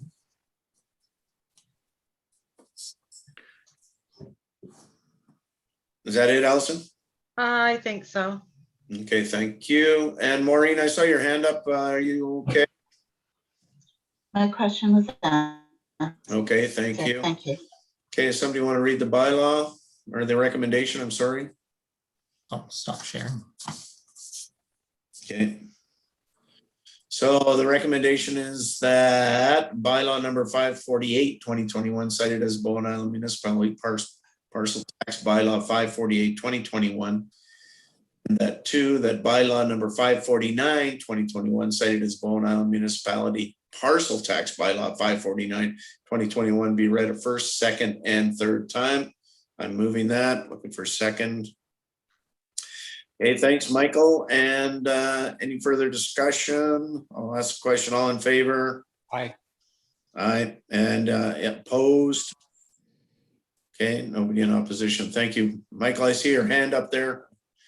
All right, it's gone. Okay, thank you. And we're just going to go back. Let's just go back. And that was 3.3, Allison, you pulled? Oh, right. Yeah. How did we miss that one? Okay, 2 things on 3.3. One, I don't understand why we need to ratify receiving something at a committee of the whole at a council meeting. Could you close that? Hope. Hi, Councilor Ecclestone. Well, it just is one motion, so I didn't feel that. No, it was split into 2 motions at the meeting, if you recall. Okay, well, I'm happy to sever it. I don't really think it makes a point. I think it's just a. It was a process question. I was curious as to why it was. Typically, we always ratify any motions made at a cow. So I'm Yeah. happy to do it. even though it's whichever just we- receiving something for information. Well, it'll go into our formal action tracking. At this Okay. point, I'm happy to do whatever council would like. All right, and then I'm still not comfortable with the development cost charges because I looked at Daniel's map again for the expansion. I think there's only like 6 or 7 lots that aren't built on in the they're vacant lots in the whole of the Snug Cove sewer area, and most of those are ones that are up for development and would be the ones you would be expecting to pay for the expansion. So I'm not keen on I'm still uncomfortable with the DCC. So I would like the motion severed Okay. as it was at the cow. Okay, so the recommendation is the council ratify the decisions from April 12, 2021 committee of the whole meeting. And you're going to have to change decisions to decision and have 2 separate decisions. Decision. Okay. And it's okay, so I'll move that. What are you moving? Well, So the where's first the other motion- part of that then? So the first motion Where's would the be that development costs council, are for this one? sorry, Mary Ander, would you like me to read it? Why don't you read it, Hope? Yeah, That council ratify its decision from its April 12th, 2021 committee of the whole meeting that council directs staff to develop a development cost charges bylaw for the Snug Cove sewer system. okay, right. Okay, I'll move that. I'll second it. Thanks, David. And any further discussion? Okay, I'll ask a question. All in favor? Aye. Aye. Okay, and opposed? Sorry, Allison. Councilor Morse. And the second And- motion would be that Yeah. council ratify its decision from its April 12th, 2021 committee of the whole meeting. The council received the revised local service area expansion policy update dated March 8th, 2021. Okay, I'll move that again. Second. Second it. Yeah. Thanks, David. Okay, any further discussion? I don't see. All in favor? Aye. Aye. Aye. Okay, and opposed? Okay, Allison, you're not doing either? That's why I wanted it. I voted in favor. That's why I wanted it severed. Okay, well, throw your hand up so it's not so confusing. I did. No, we didn't see it. Okay, okay, thank you. And okay, we'll move on. And that does it for the consent agenda. And Hang on, did I we, think there were- I think there were- 3.8 was pulled? Yeah, there was a few. Yeah, oh, 3.8. it is, yes. Well, I'm sorry about that. 3.8. Thank you, Suan. Okay, so 3.8, Raj. I thought we were going to get away with that. Can I Yeah, nice try. on that? I mean, essentially, this is a report to ask council to appoint a tax review panel. Yes, we don't have an active tax review panel, and the tax review panel will review the tax roll. So whenever we're establishing a new parcel tax roll, it has to be reviewed by a panel. And the reason, essentially, the tax review panel will listen to complaints from individual members in the local area service whom this is to apply to, and authenticate people. All right, why, Allison, did you pull that? I pulled it partly because not because I'm against appointing the 3 of us who stuck our hands up. It was more I wanted to draw the public's attention to the fact that there was going to be a tax review panel. It was going to be on May the 10th. And that, just to get more public awareness of it out there in case people have changed addresses and haven't seen the notice or things like that. Okay, thank you, Allison. You want to read the recommendation then? Well, I don't know if I should read a motion to appoint myself, but I will. Sure. Okay, the council appoint councilors Kale, Hawking, and Morse to the parcel review panel for 2021. Okay, I'll second that. Any further discussion? Okay, I'll ask a question. All in favor? Oh, sorry, Maureen, you have Yeah. a question? Okay, No, I just have a comment. okay. I went to the municipal website and noted there that if people do have a concern, that the opportunity for them to express that is on May the 10th, Yes. 21, Yeah. with the 3 councillors. So I'm assuming there's also an opportunity to send in written comments to the municipality with the deadline of noon of that day as well? Rather than appear in person? Yeah. Is this an in-person process or not? Sorry to have one viewpoint. The letter stated it requests the complaint in writing. So I had envisioned that we would receive the complaint in writing, and those complaints would be presented to the panel, to the review panel. Okay, so a person does not have to appear in person before. No. Yeah, thank you. They could appear. I stumbled upon this information when I was browsing around the municipal website. I thought people might be wondering about process. That's good clarification. Thank you, Maureen. Appreciate that. Okay, so again, I'll ask the question. All in favor? Aye. Aye. Gary, if I could just make one. Yeah, Michael, go ahead. Sorry. Yeah, this is a panel, not a committee. I say this on behalf of Maureen and myself because we don't need anybody else to including ourselves. It does lead a little bit more seriously to the point that there will come a time when we need to properly define amongst ourselves what is a committee, what is a commission. Now we have a panel, not for now, but it will be a subject that comes up at some time because now we have a panel. And I'm pleased, Maureen, I don't think we need to interview ourselves on how well it's going or anything else. The panel is set by legislation, Michael. We have no choice in the matter. We have one or two things set by legislation. So another little bit of housekeeping we'll get round to in time. Here, here. All right, Hope, did you get the count on that? Thank you. Okay, so delegations. Oh, none. Thank you.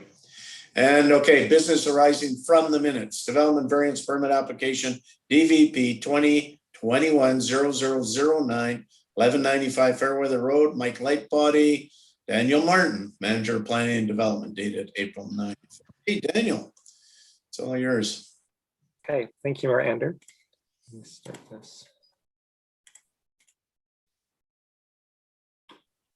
Okay, do you see that okay? Yeah. Okay, excellent. So as the mayor has said, we're talking today about DVP 2021-0009 at 1195 Fairweather Road. This is a property located on the south shore of Bowen Island. And it is zoned RR1C. So this is our rural residential 1 zone, which has a calculation for lot coverage. It's 100 square meters plus 3.5% of the lot area. And then the zone variation, RR1C, relevant for this application, reduces the required setback to 3 meters, down from 7.5 meters. So the application is for the construction of a new house on the site. There was a previous house that was destroyed in a fire a number of years ago. And so this is for a new development on a site that previously had a house on it. And the application is to increase the lot coverage from the allowable 225 square meters to 296 square meters. And the application is to reduce the side yard setback for the house to 0.45 meters from 3 meters. This application was introduced to council a month ago, and since that time we've sent the notice to neighbors. So we've received 14 letters.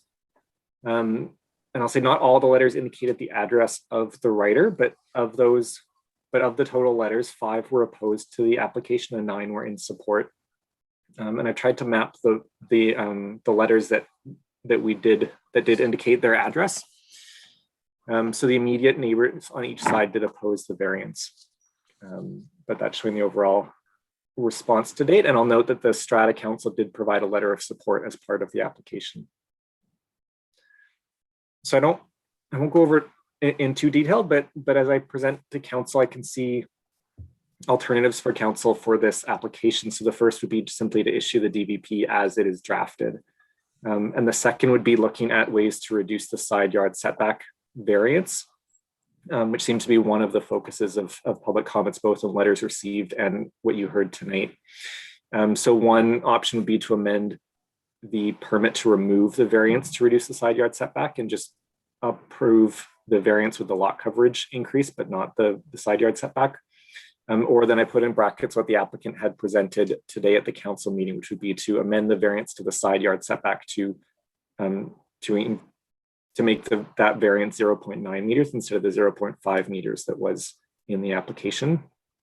Or the third alternative I see is to defer consideration of this variance to allow the applicant additional time to speak to the neighbors about crafting an alternative that may meet some or may help address some of the comments from neighbors opposed to it.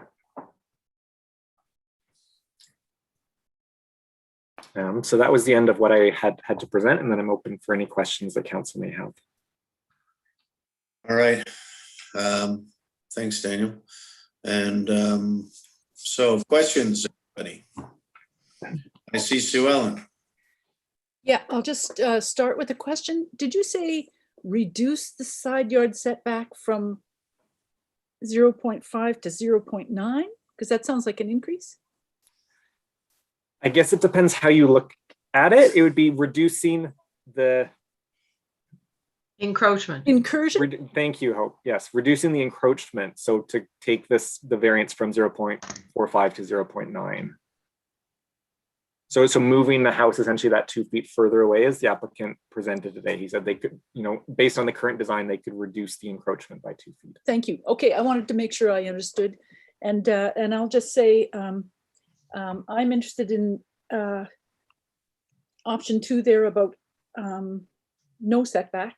I see that they're moving the shape of the house around. It's not all developed. Anyway, I'm opposed. Thank you. The same environmental and privacy reasons are the reasons given for setbacks, I think, usually. And it seems like it's a large lot and not all of the foundation is being reused. And it looks to me like they're putting a little piece of deck into the setback, as you just spoke to Planner Martin. And also the hot tub, it seems to me, and part of a pool into the setback. And that seems to me to be, if that's correct, that seems to be not compatible with adding to privacy like the setback is for. And I also think with the taller house, there's more need for privacy because of the windows and things like that. Some of the letters mention aspects like this. And so the need for visual screening, I would think, for vegetation might be more. So I would like I'm opposed to varying the setback. I'd like the setback to stay revert to what it should be. Thank you. Okay. Miranda, can I just speak to the drawing does show that the pool and the hot tub in the side yard setback, but it's not part of the application and it's not part of the recommendation. It's simply from an earlier version of the drawing, but there is no, the drawing is still there, but we don't allow pools or hot tubs in the setback of their structures, and that it's not part of this application. Thank you. That erases some of my confusion about whether the pool and the hot tub were in or out. Thank you. Okay, thanks, Sue Ellen. Maureen? Thank you, Mayor Andrew. Daniel, there are a couple of things I struggle with in this application, and a number of the letters in opposition have focused on the phrase similarly scaled, a home that is similarly scaled. And I want to understand what was meant when you wrote that. In what way is the newly proposed home similarly scaled to the one that was burned down?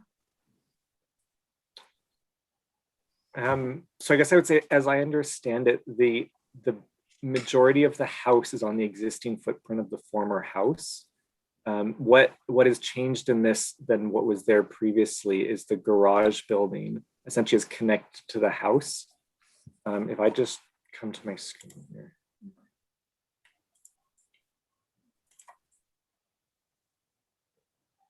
Are you looking at the drawing? Yes. Yeah. So the bulk of the house itself sits over the existing footprint, and then the garage exists off to the side and the connection between the two.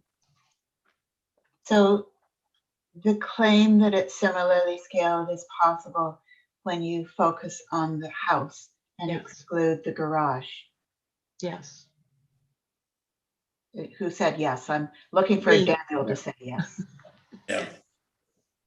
Is Yes. that correct, Daniel? Yes. Okay, so when I looked at BC I looked at BC assessment. I was trying to get a sense of the basis for people feeling as though this was out of scale for the neighborhood. And from what I could tell from BC assessment, and here's hoping it's correct, was that one neighbor was around 2,000 square feet and the other neighbor was around 4,800 square feet. And there was like 2,000 plus of livable and then 2,600 or so of the basement, which could be in all sorts of condition. But the new home, the home and the garage together is proposed to be roughly, is it roughly 6,600? That's what was mentioned in some of the correspondence. Is that accurate? I don't have that in front of me.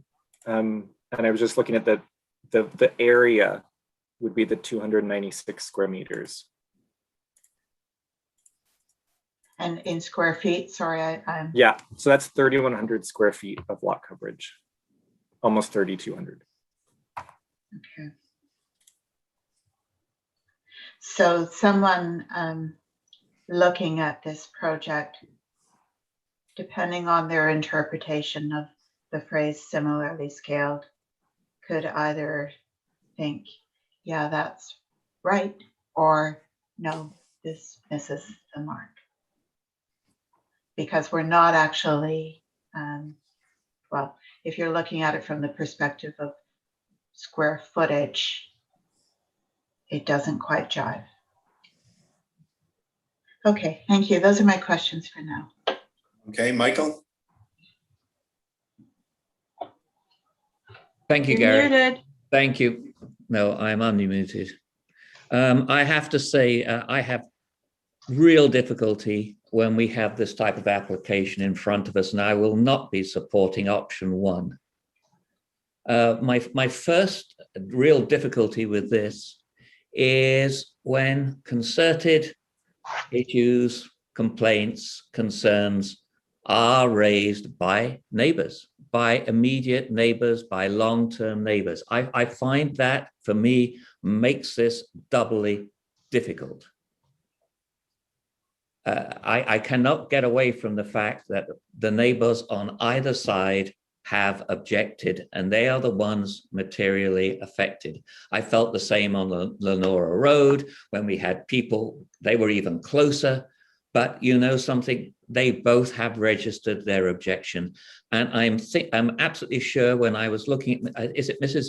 Levy or Mrs. Levy on one side, she felt today that she had barely had a chance, rightly or wrongly, but she felt she had barely had a chance to be properly heard. And I'm sad to hear that.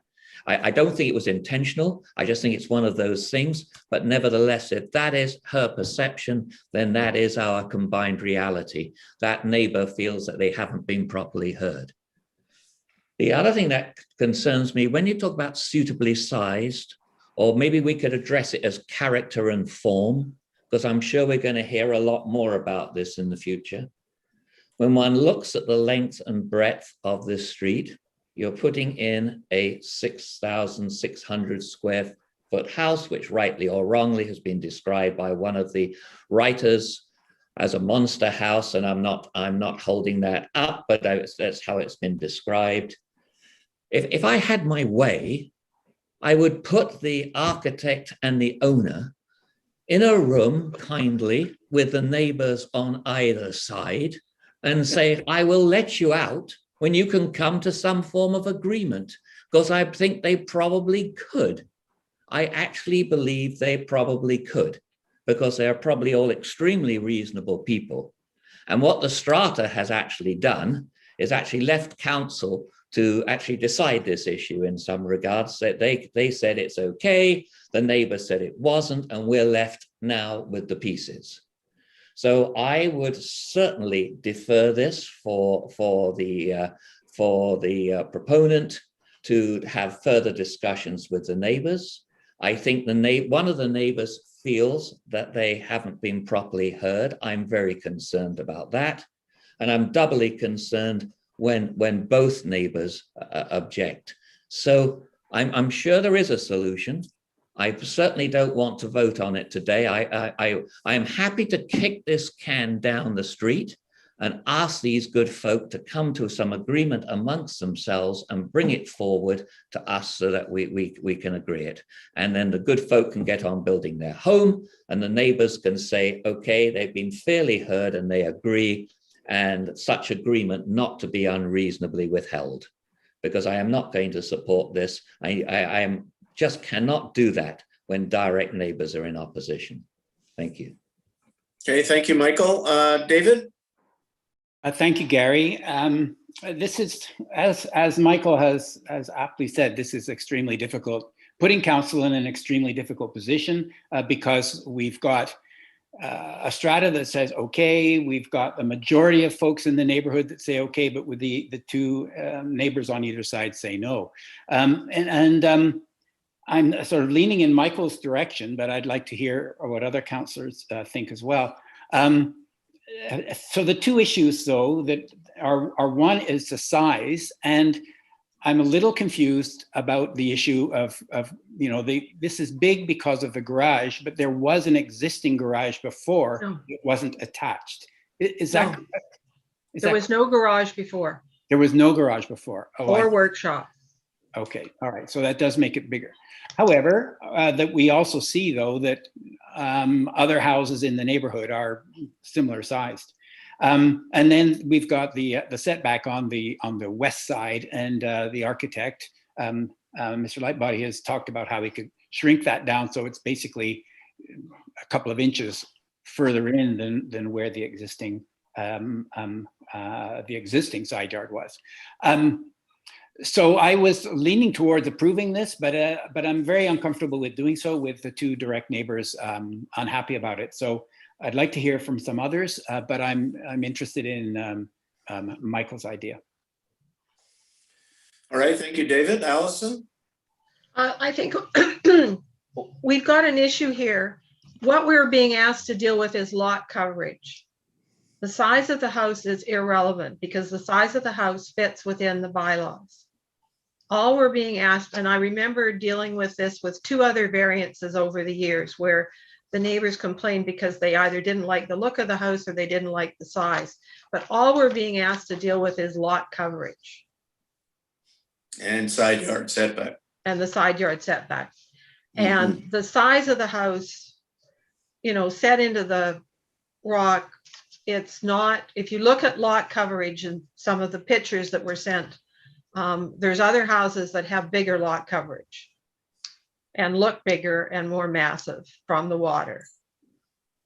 And it's not a big house by standards of some of the other houses that have been built on the island. So, and the garage and the workshop were not there before. The house was 3 stories before. A full stand-up, low level, a middle level, which was the main living floor, and then bedrooms up above. And that house was there when the two neighbors built their houses. So, and at a similar height and the same setback as is being asked for. All right, is that it, Allison? I think so. I guess Daniel can't put the pictures up, but everybody got the read Mike Lightbody's submission and looked at the overlays for the lot coverage. And when you go on BC assessment and you look at lot coverage, they don't include the garages. Well, yeah, okay. Yeah, so they only include the house. Yeah. Okay, Michael, go back to you. Can't hear you. Michael? Alison, in what she says is absolutely correct. However, if that was my only option, then I would reject this application because I believe we can come to a better decision for all concerned. And if I was left with no other alternative, frankly, I would reject it. And then another application will in time come forward, which would probably be more considerate and get the agreement of the immediate neighbors. So I can only agree with what Alison said, but that unfortunately would back me into a more intransigent situation, which I would avoid because I would like to see this go ahead. I'd like to see consensus reached. Okay, thank you, Michael. Daniel, can you put those options up again that you had? Yep.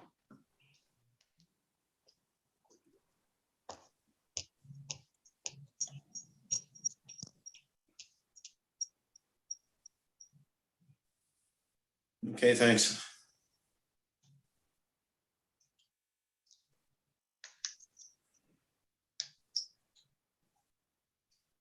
So does option 2 meet Michael's?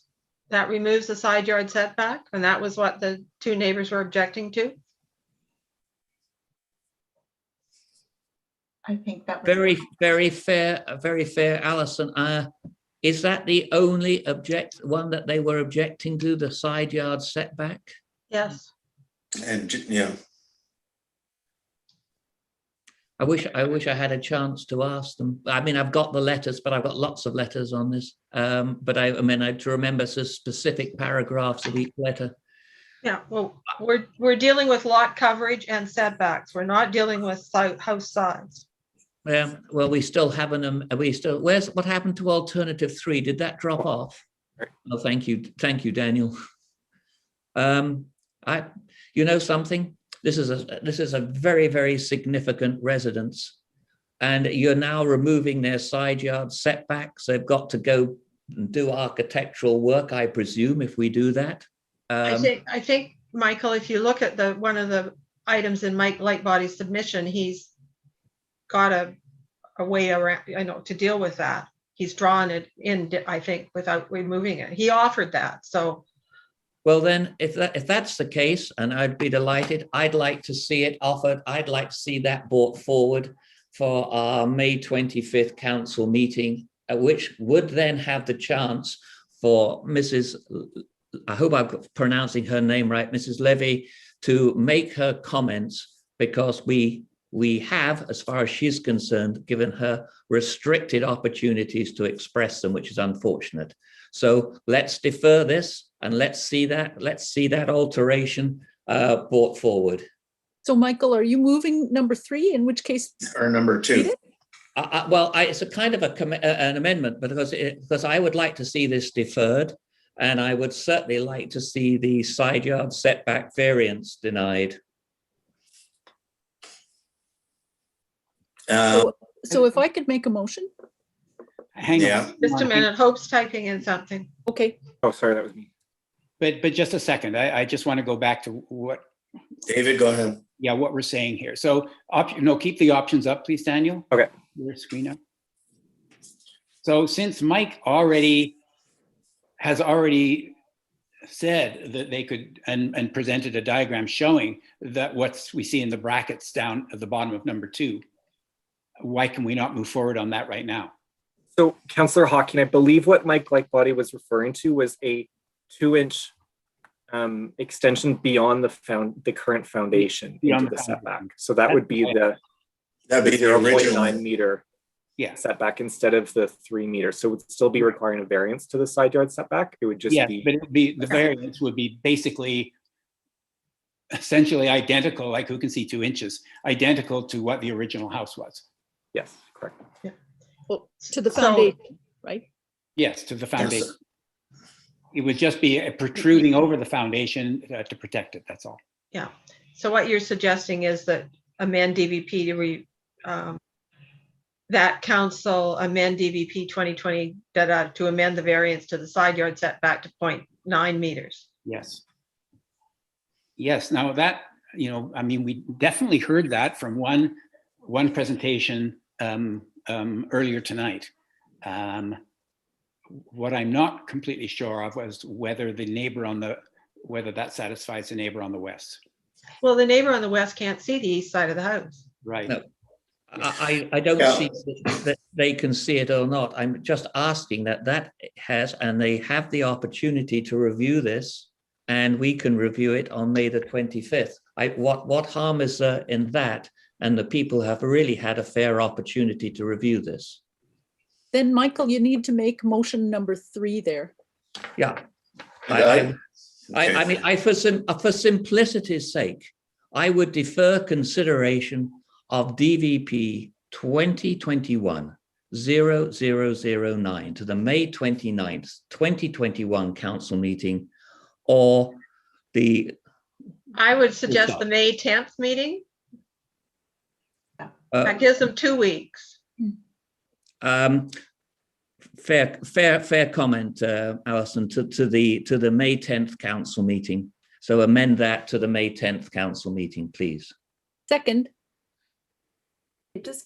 Sorry, can I just jump in and just note that the deadline for the May 10th council meeting for staff reports was today. So it doesn't give staff a lot of time. Sorry, I'm going to stop sharing. I can't see anyone. Doesn't give staff a lot of time to bring anything back. So I think May 25th, although it seems far from now, may give more time. Daniel, do that work for you? Well, Daniel suggested May 10th. I had suggested the 25th and thought the 10th, if it was just that you wanted to have another chance, to hear from the applicant or hear from the neighbors. But if you want more substantial changes, I would recommend the 25th. Yes, because I'm anticipating that the side yard variance will be up for discussion, or else when it comes to the 10th or the 25th, some of us will be opposing it then. And it'll end up being done by Christmas.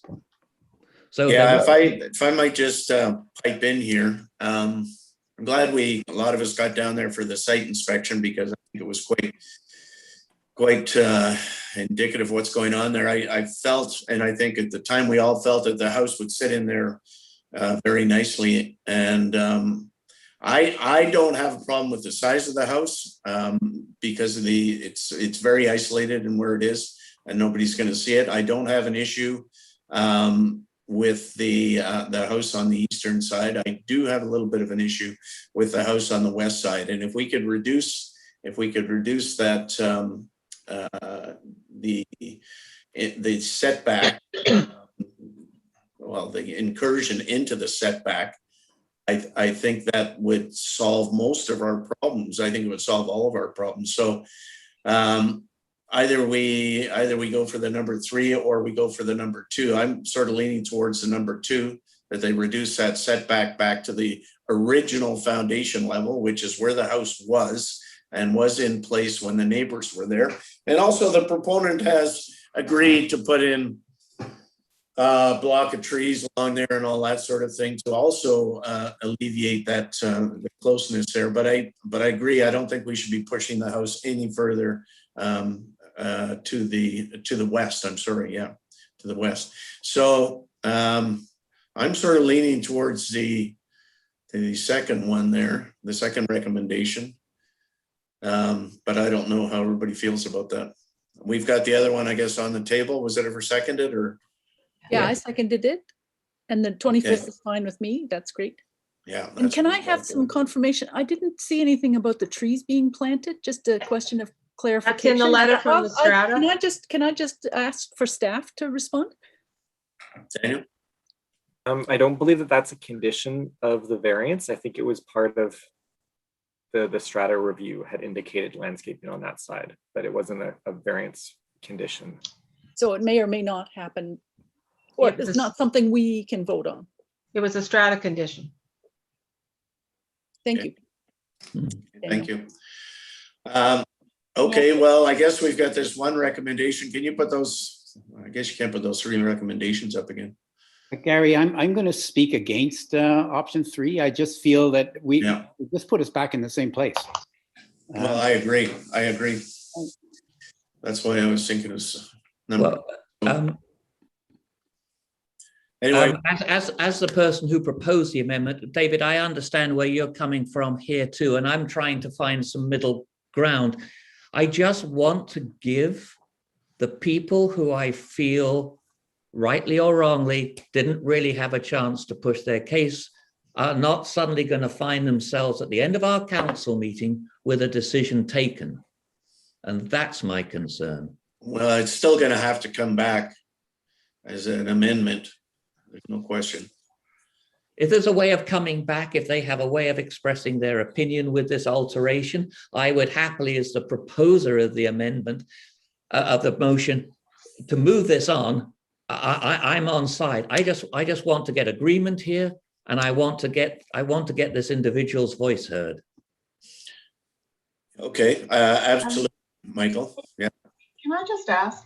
I think we have heard from the neighbors. We have had correspondence over the last couple of days. The person whose feedback came in late came in over 3 days or so. I think we all read the correspondence that was related to this, and there are some aspects of the concerns that were expressed that in the course of this conversation has become clear are not relevant considerations when it comes to the variance itself. I think that if we give this another 2 weeks or another month, we will continue to get concerns expressed about the size of the house. And apparently that's not relevant to our considerations here. You know, That's if great. somebody wants to build a 6,000 square foot home, they apparently can do so. We have no restrictions on Bowen Island about monster houses. That's not there. And that's not what we are being asked to consider. So I am leaning towards David and Mayor Anders' position that we take a decision now. I'm not sure that additional time is going to lend any further clarity than we already have. So what have we actually then? I would, to keep peace in the camp here, I'd happily, with Sue Ellen's agreement, retract the motion I put forward. So what are we actually then with that motion number 2? What are we actually retracted? I think we have to vote that one down because I did second do, your yeah. motion, Yeah. Michael. Okay. So I'll ask the question. All in favor? Sorry, you don't have to vote on it if council. Okay, we can if you rescind it. wanna- I don't think Sue Ellen wants to rescind it. or Well, I remove- thought we had to. If it had been moved and seconded, it's now a motion of council. No, we don't. We definitely don't have to Haven't vote on voted it. on it. If Haven't council voted. wants to drop it, then you can move on. But we can't have another motion with respect to the same subject on the table, can we, if we don't deal with the deferral one? I'm pretty certain that if council doesn't want to proceed with this motion, we don't have to. Yeah, if I was saying I am withdrawing it, if Sue Ellen agrees, yes, that then the proposer and the seconder agree, we can take it off the table and we can carry on with life. Thank you. Yeah. If given Sue Ellen's comfortable with that. Sue Ellen? Sorry, I don't think we can. Okay, well, let's just vote it down. Let's have a vote on it. Yeah, Okay, I think so it would all be in favor? safer if we vote it down. All in favor? I'm pretty sure. All in favor? I'll ask a question. 0? Okay, opposed? There you go. Thank you. We can get that, do it that The way. motion is defeated. Now, can we see that one back on the screen, please? Can Daniel put up Mike Lightbody's letter? I'm looking at it and it says, see figure 5, some adjustment is possible, reducing the cantilever to 2 inches at the corner. 2 inches. Yeah. So Michael, that would be 2 inches outside of the old foundation, that, that sticks Yeah, right in the yeah. corner. Yeah. Is that what he means, Daniel? Yeah, that's what he means. Well, he's got a drawing of it, I thought. Okay, let's just take it one at a time here. Daniel, we'll wait for your response. Yes, so that's what he means is 2 inches beyond the existing foundation of the former. Okay, your voice is cutting out for me. I'm sorry. 2 inches Sorry, beyond Councillor. the existing foundation? Yes. Thank you. So it's a 2-inch variance? No, so the variance would be for the foundation already in the setback does require a variance for a house to be built there. Thank you, Daniel. Yeah, because Well, I'm okay with the original foundation placement because there was a house there already. And it had outside decks around it that you could stand on and look over at the other house. Okay, thanks, Allison. So could we have those two motions up again? Yeah. Thanks, Daniel.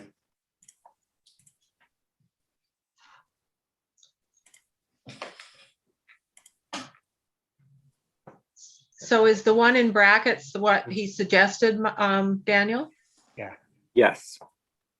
So we would move that council amend DVP 2021-009 to amend the variance to the side yard setback to be 0.9 meters. Correct. Good. I'll second that. Thanks, Allison. Okay. Is that what we want, Daniel?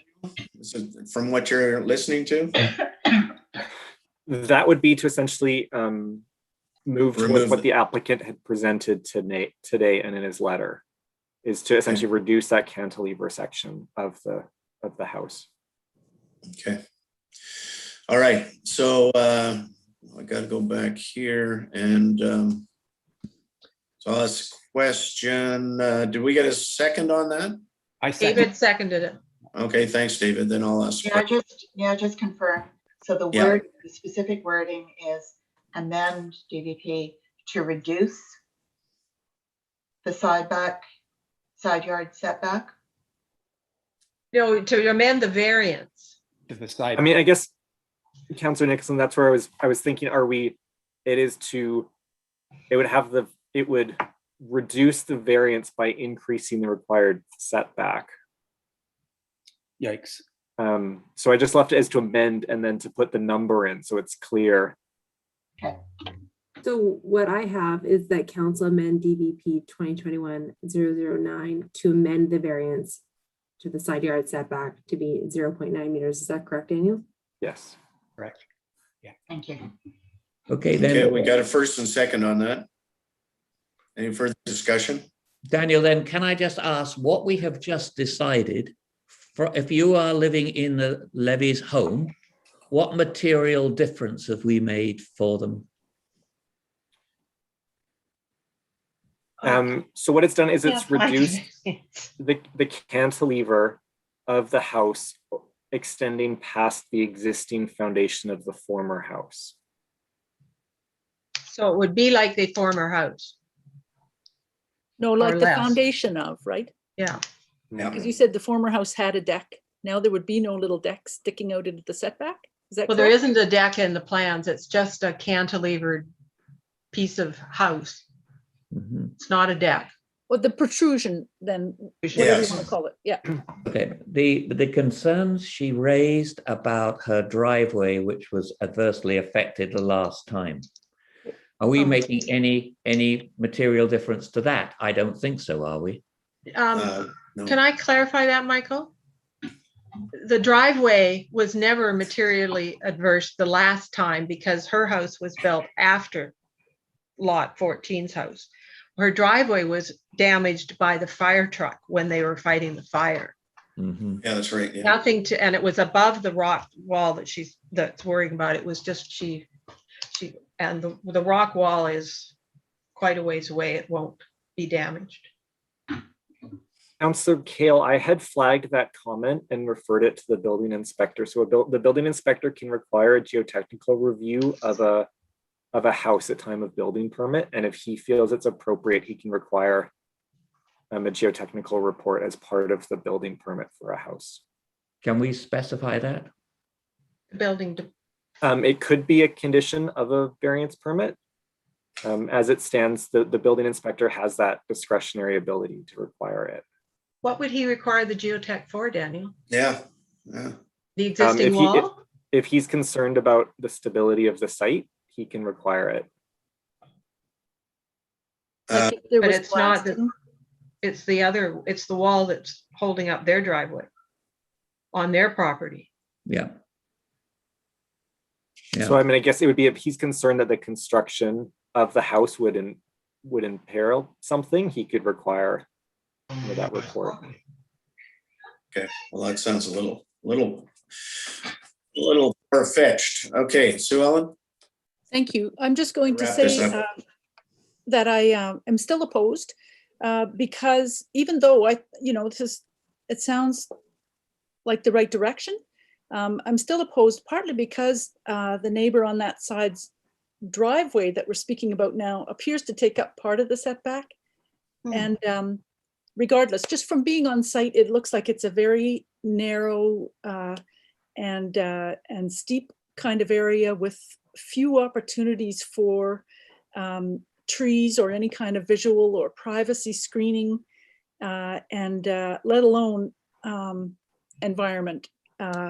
any environmental concerns. And I'm just, I think that we should ask that require that the original setback be restored as the foundation is being changed in other parts of the proposed building. So I'm still opposed.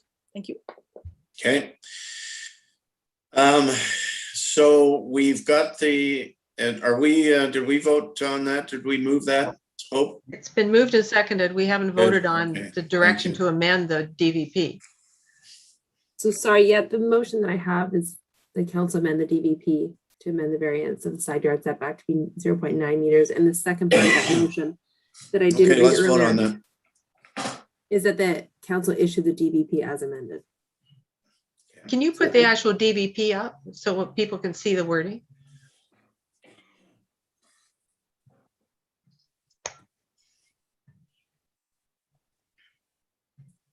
Sorry, Daniel, you're muted. Do you mean, Allison, the recommendation in the staff report? I unfortunately can't load up the DVP itself, the one you would issue. So that's got that wording in it, just so people understand that we're changing it from X to Y. Okay, yeah. Yeah.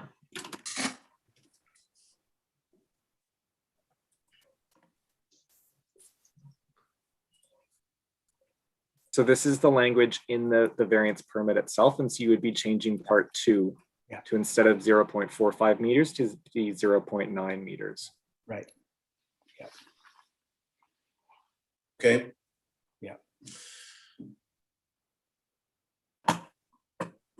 So I guess I'll ask the question on this part. All in favor? Aye. Aye. Opposed? Councillor Fast and Kale. All right. And motion does pass.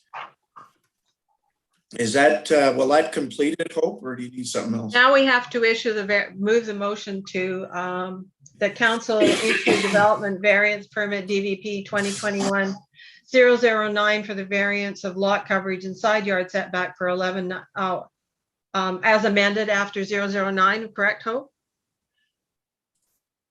As amended for the variance of lot coverage and side yard setback for 1195 Fairweather Road, legally described as strata lot 14, district lot 1550, strata plan VR 704, PID 005681103. 103, sorry. All right. You're happy with that, Hope? Yep, I'm happy with that. Okay, I'll second that. Any further discussion? Okay, all in favor, aye. Okay, opposed?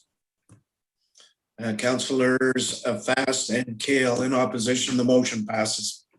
Could I just ask for a recap on the answer to Michael's question, which was, how will this materially affect the neighbor? Dan, and this is a question for Daniel. How will this materially affect the neighbor, Daniel? Do you mean the variance permit or the amendment to the variance permit? Both. I don't know if I'm fully qualified to answer all of that, but in essence, the amendment that council made was to change the proposed development to more closely match on that side of the house that had been there before that was destroyed in the fire. Okay, thank you. And And then in terms of issuing the variance permit, then council is allowed then the development to go forward as proposed with an increased lot coverage above what is permitted in the land use bylaw. Correct.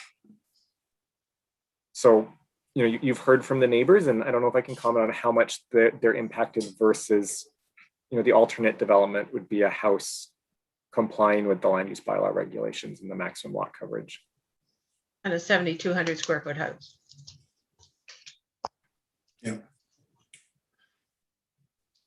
Much taller. Well, that's I think we're done, and let's move on. What? How many hours are we behind time now? Probably about 2 by now. Okay, 7.1 is the annual property tax bylaw number 550/2021. Raj Har, Chief Financial Officer. Oh, we're already there. Yeah. Thanks for that. At what time, Raj? Okay, I'm gonna share my screen again. Share screen. Oh.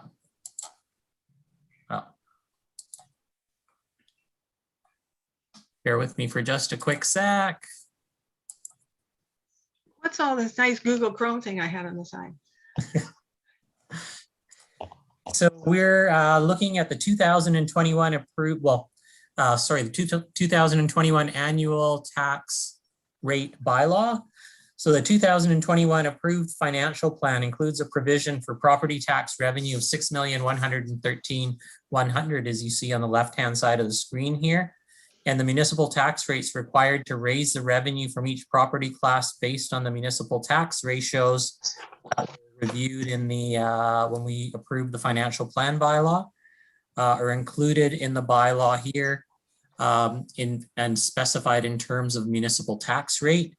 So these are the tax rates that are required to raise the revenues required in the financial plan in terms of the municipal tax rate. Just as a piece of information, these are also known as a mill rate, and the mill rates do go down slightly from last year because the assessed values are going up. In addition, the municipality has to set tax rates for the Metro Vancouver and Island Trust requisitions. These tax rates are specified as a requisition and the municipality converts them into a taxation rate. So these are included, that's why these are included in the tax rate bylaw as well. So Metro Vancouver has levied for $165,634 this year, and Islands Trust has levied for $311,733. And to the right of these, you guys see the mill rates that will generate that revenue, and these are part of the bylaw schedule for this year. In terms of impact on residents, the 2021 tax rate to a property assessed at the average value of $1,218,600 is an increase of $164, which is the same as the amount that was discussed in the financial plan process. The assessed value is marginally down from the completed roll values that you saw in the financial plan earlier. And in conclusion, a property tax bylaw must be adopted by council before May the 15th, according to the community charter. And the proposed bylaw is anticipated to receive first 3 readings this evening and adoption by council on May the 10th. So a few days ahead of the deadline of May 15th. And I am happy to answer any questions you may have. Okay, thanks, Raj. Who have I got out here? Let's see. Somebody got their hand up? Allison, of course. Allison. Allison. You're on mute. Allison. Could you let us know in the next day or so what the mill rates have been for the police and TransLink, and the other 3 are so small it's not really relevant? MFA, MIA. Yeah, I can definitely do. How much we're going to be paying for the provincial policing and so forth? Actually, I kind of anticipated you might ask that question. So if let me just get back to my screen. Did my screen do something funny? No, We can't Are see you you. guys- We're seeing everybody. No screen. Oh, Yeah. you're not? Oh, I accidentally Weird. unshared. Sorry, let me share with you guys again.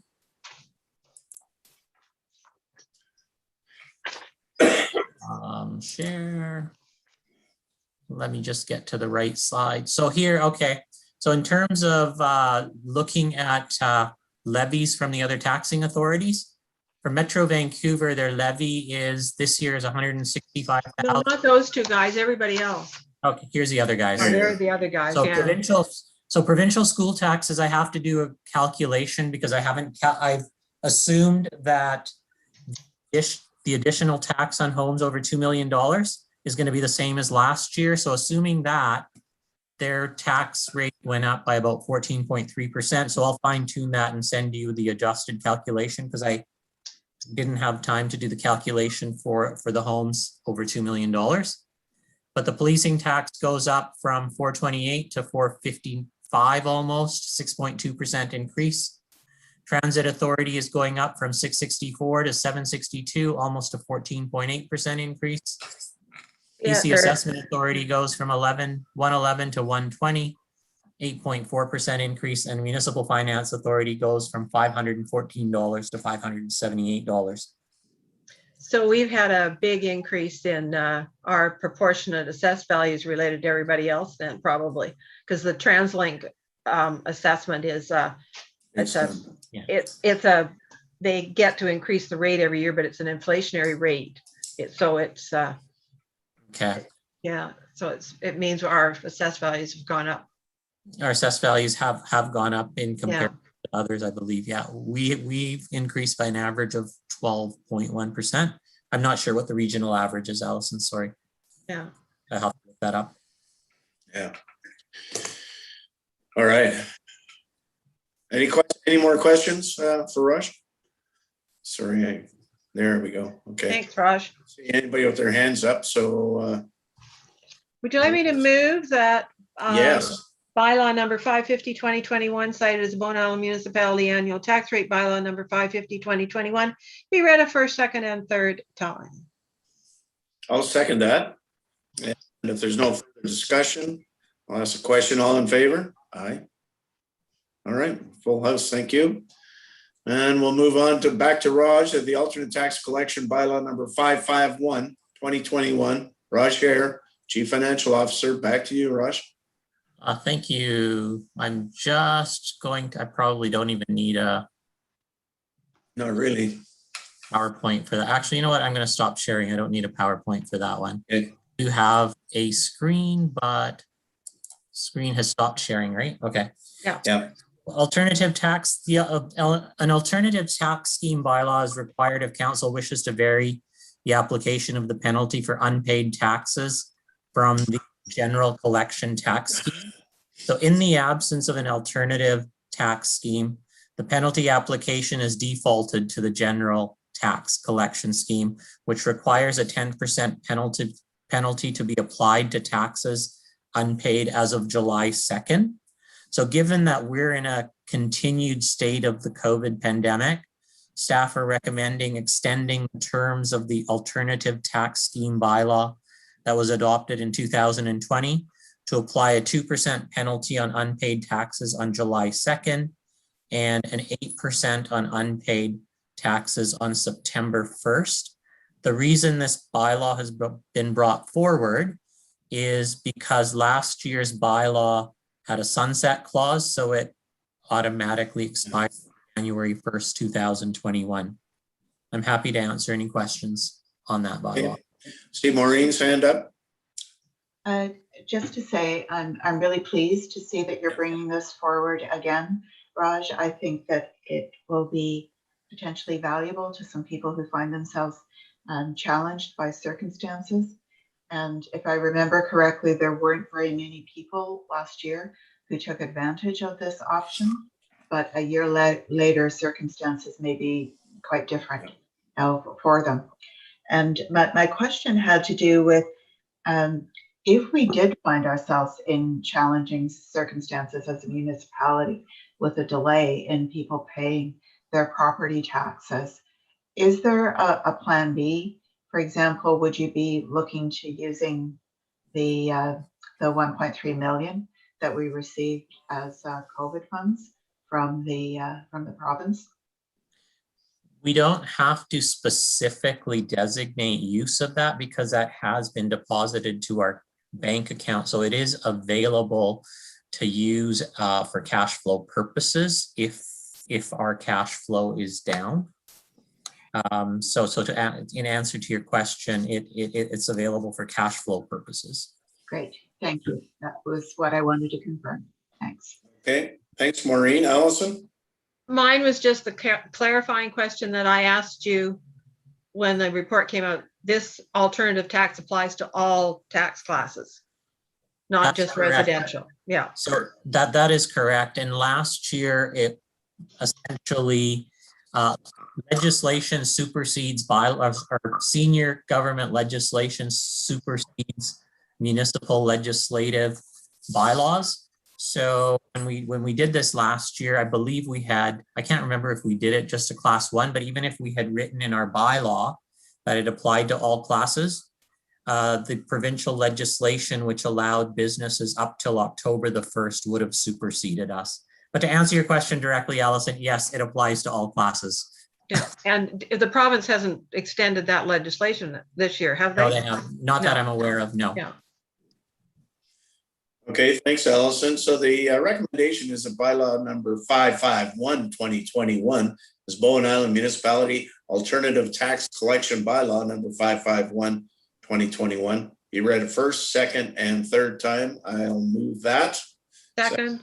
Thank you, Allison. All in favor? Aye. All right, opposed? Nobody.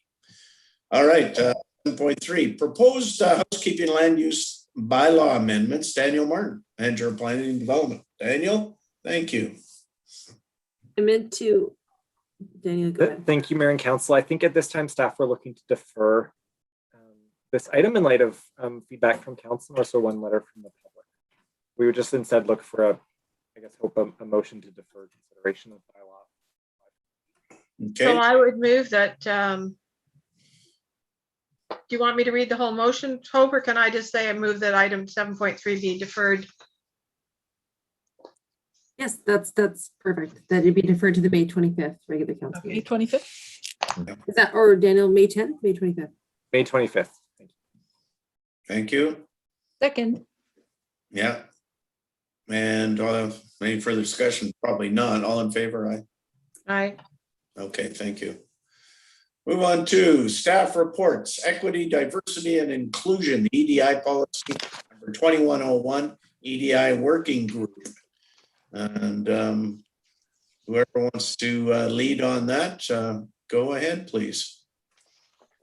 Hello, Mayor and Council. Thanks, I would be presenting this policy report, but in light of the time of where we're at on the agenda, I'm wondering if Council would prefer to defer this to the next council meeting of May 10th.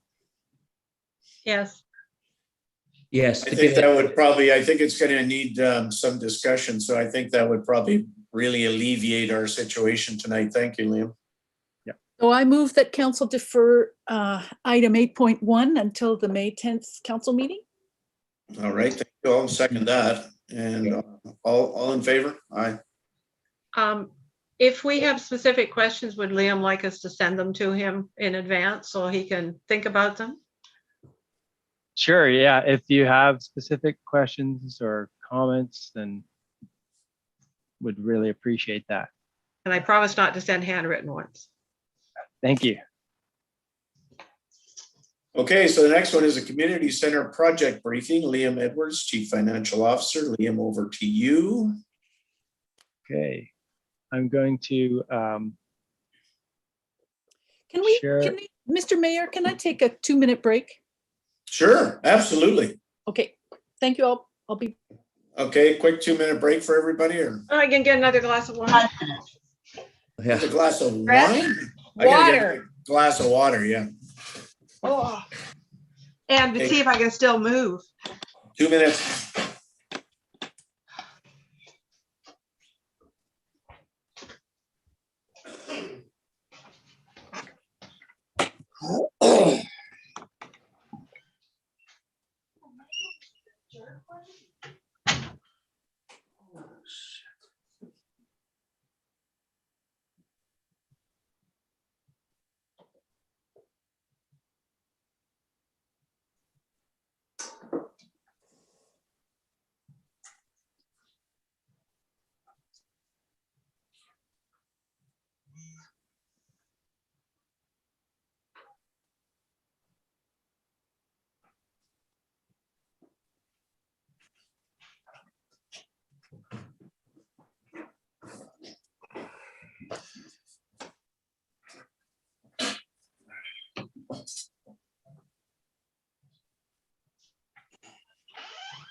Mayor Ander, Yes, on your screen, do you see the presentation? I do indeed. Okay, great.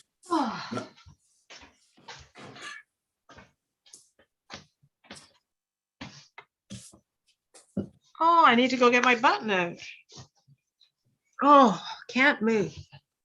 For some reason, my agenda notes has decided it doesn't want to load up any of the reports that were loaded up before.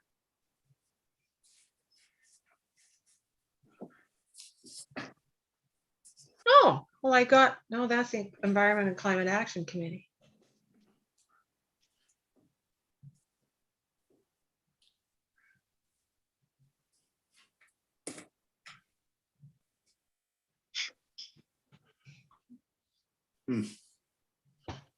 Just can't trust these people. Well, why don't, do we have a quorum? No. Just you and me, Allison. Just us kids? That's Oh. And whoever's watching in the public. it. Yeah.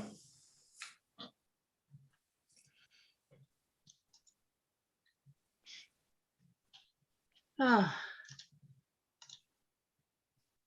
Here's Sue Ellen. Well, Rob. And well, you and I and David are the ones that have seen this presentation already, so it's the others we need. That's right. Yeah. I can't help but feel like it's the Brady Bunch whenever we're doing these Zoom calls. People coming in. Yeah. You remember that show? Yeah. I was just trying to think of the music on it. Oh, I'm not going to sing it. Yeah, okay. Too bad. There's been a few, they had a Brady Bunch reunion on. Yeah, they did. Yeah, on TV. One of the house stores, they rebuilt the house. Like the original cast? Yeah, the original Yeah. cast, and there was one of these homes on home. I wasn't homes. It was, I don't know, if it was the Property Brothers or what, but they rebuilt the original house that they used, that they filmed it in. Right. Yeah. Oh. And did they have the big, massive station wagon? Yeah. Get it out of a museum somewhere. Yeah. But, okay. Well, we're still missing a few, aren't we? Did we let them go for nothing? Well, that's it. No more breaks anymore. Everybody will just have to quietly excuse themselves like they would at the council meeting and come back again. Maybe I'm It means we need a formal recess after 2 hours. Well, we were supposed to be at that's the true. end of, we were supposed to be well into our closed meeting at this point in time, so we would have had a formal recess. I think it's even more important Yeah. when we have extended meetings like this that we actually choose. have a break. Have an official break. Yeah. I'm just thinking of my students. Yeah, that's for sure. There's no way they can concentrate. No. After 2 hours. Without There's some research out of Stanford that has a bunch of recommendations for their online classes and meetings and things like that. Anyway, things like that are in them. You've probably seen them, Maureen, but as a bunch of things to reduce Zoom fatigue. Yeah, it's like 20 minutes and then a group activity. Yeah. Well, that's like an elementary Exercise. school. Yeah. Pretty much we're all the here, same. Mr. Mayor. Everything that you learn Are you? in kindergarten Mine or are- elementary school, right? Yeah. Yeah, Just we not have getting everybody here for some we have reason. all of council back. We're here. We do. Okay, I'm sorry. For some reason I'm not getting everybody, probably because you got your screen share in there. But okay, so we'll move on, and it's over to you, Liam. Okay, great. So I'm going to provide a schedule update for this project and the current work in progress and a proposed expansion of Area 3 of Lot 2. Area 3 is effectively the land that has been designated for the community center and municipal hall. And a brief touch base on the donor recognition wall. So the schedule, as it currently stands, hasn't changed from the last time we presented to you. We're still on track to finalize the tender documents to go out to tender in May, although it might be the end of May as we are getting close to finalizing all the pieces. Right now, we're starting to finalize or do some more work on what we call the front end of the document. So we're looking to complete that and issue a tender at the end of May or thereabouts. We'll be probably bringing that back to the steering committee mid-May and bringing that back to council May 25th for the green light to go to tender. That's the tentative schedule right now. Looking to close the tender package or close the tender process in July, and with a review and assessment, and ideally a seeking approval to award in August, and then likely finalizing that award in and around September, and with a mobilization and construction project start in September or October or soon thereafter. Still looking to complete the project in the spring of 2023, but actually moving into transition of operations and complete the commissioning of the facility in the summer of 2023. So before I move to the next slide, any questions about the schedule? Great. Is there's a fix needed on the tender release date, the wrong year? Oh, right. Yeah, there's a little typo there. Okay, thank you. So what we've accomplished in this period is we've resolved a number of deficiency in the interior of the facility.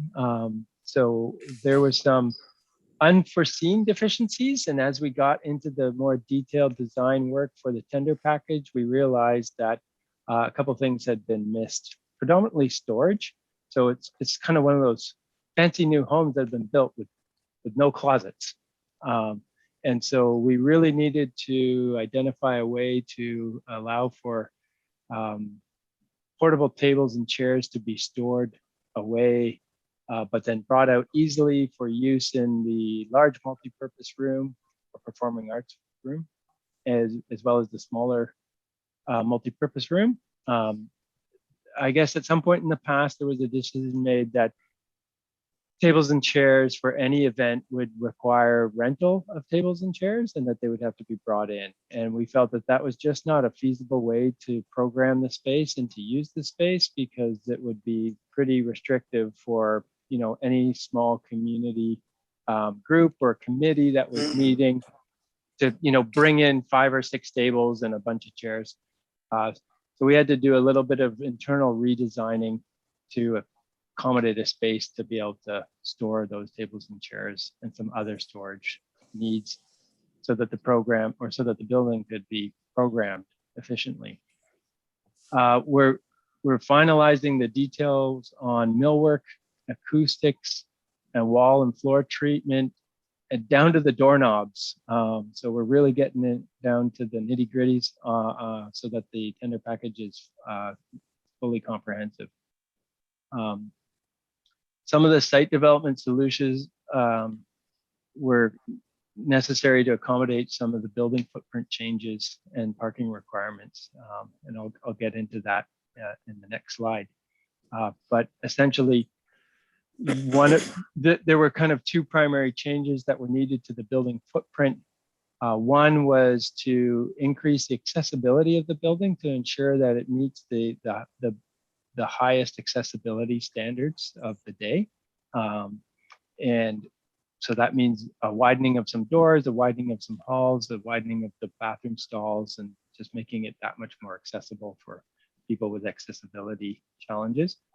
And also, as we've discussed before in the past, there was a need for an increased square footage for the municipal hall component to accommodate all of the staff in the municipal operations, so that the public works engineering team can come into the municipal hall with all the other staff.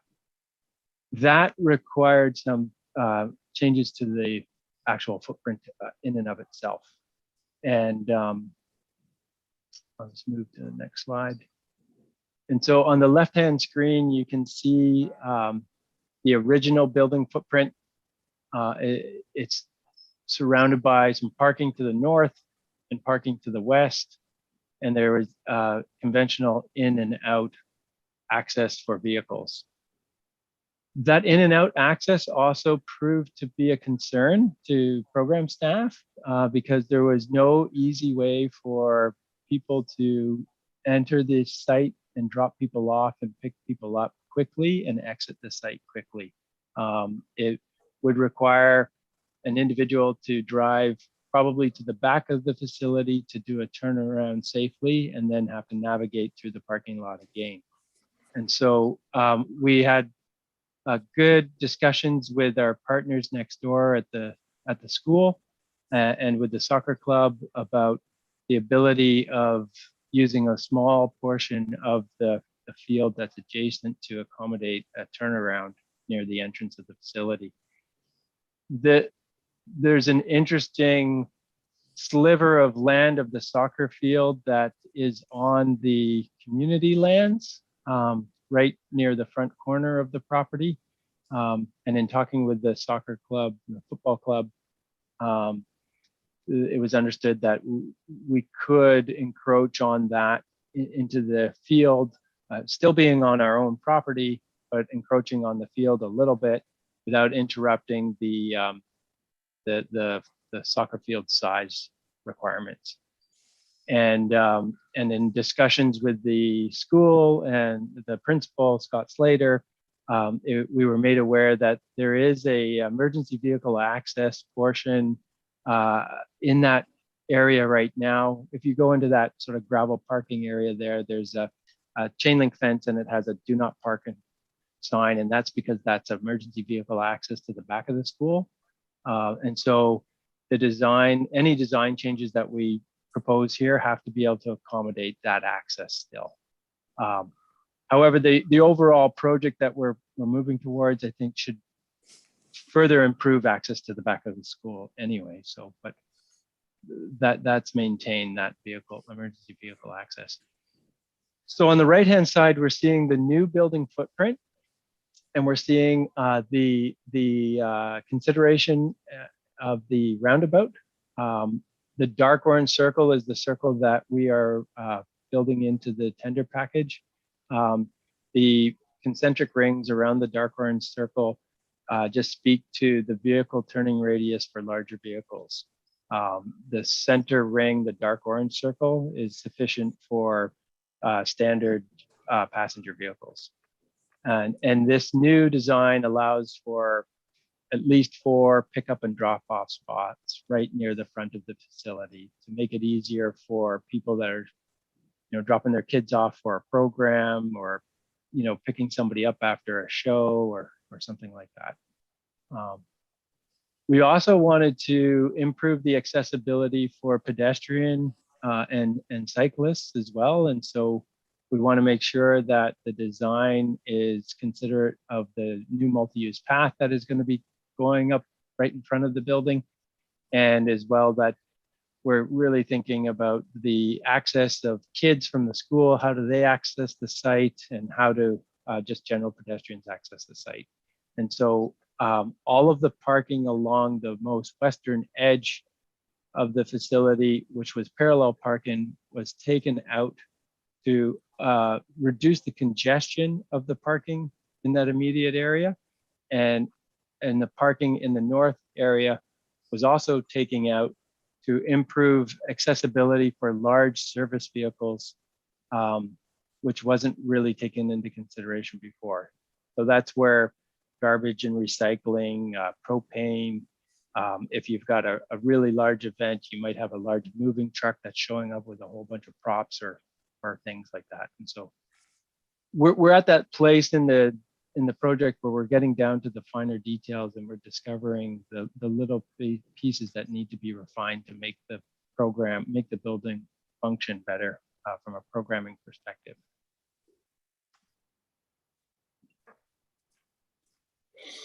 So this is just a reminder of where the building footprints changed, and the highlighted pink areas, shaded areas to the north and to the south were the areas where the building effectively bumped out to allow for those components that I mentioned earlier.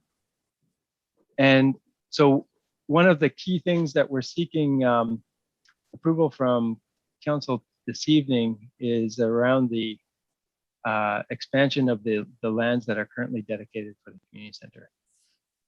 The light blue line shows lot 2 of the community lands, and the next slide shows this yellow line is showing the outline of the land that's currently dedicated for the community center itself. What's being proposed now is the expansion of the community center lands to the north to the shaded blue area. Another piece that was missed in the design and the sort of planning of the facility was, where will the construction company use their staging area, and where will they have for laydown of all of their equipment and materials, and where will they park all of their construction vehicles during construction? We've seen other construction projects in the Cove make use of any available spaces they can find. Those spaces are becoming less available, and we want to make sure that this project, when it goes ahead, that it isn't going to end up with construction vehicles parking randomly throughout the Cove. And so having additional space to the north would allow for that construction parking and staging and laydown.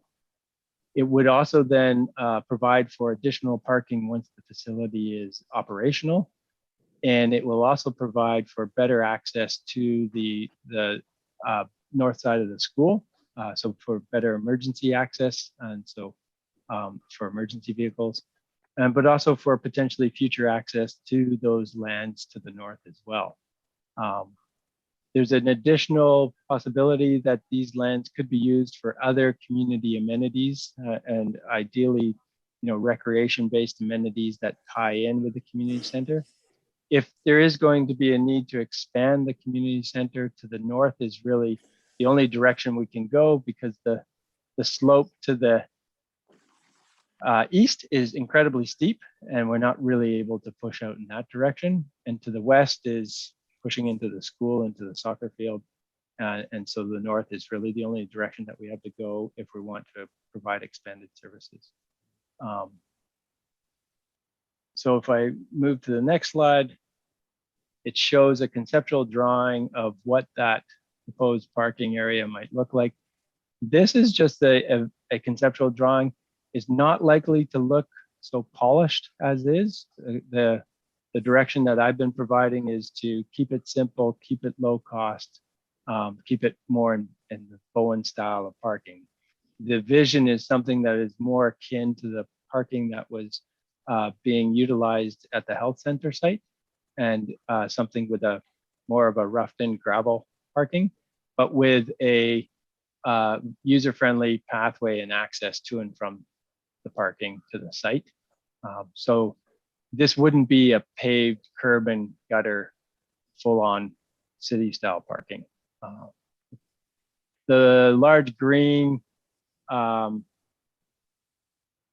thing in this drawing is effectively a bioswale, which is rainwater retention and detention infrastructure necessary to manage all of the rainwater that's coming off both sites.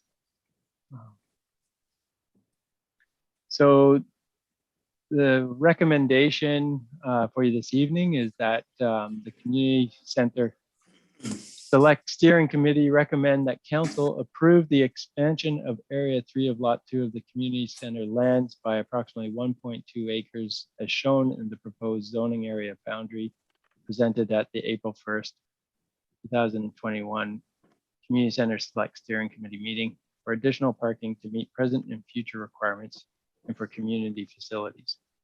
And that Council directs staff to prepare and present to Council the necessary amendment bylaw to the land use bylaw number 57 for its first reading. All right. Is that it, Liam? That's it, yes. Okay, great. Thank you very much. I can't seem to get people back up on my screen again. Oh, there we are. Okay. Okay, so I will move that. Do we have a second? There we go, Michael. Thank you. And so let's have a discussion. Start with Allison. Allison, you're muted again. A question about the land use bylaw amendment. Could we roll that into what Daniel's working on, this great big housekeeping bill, or should it be separate? Just some food for thought. Don't answer. Just think about it. We may want to keep it separate. Yeah, I think so. Yeah. Rob? Yeah, I got a couple of comments here.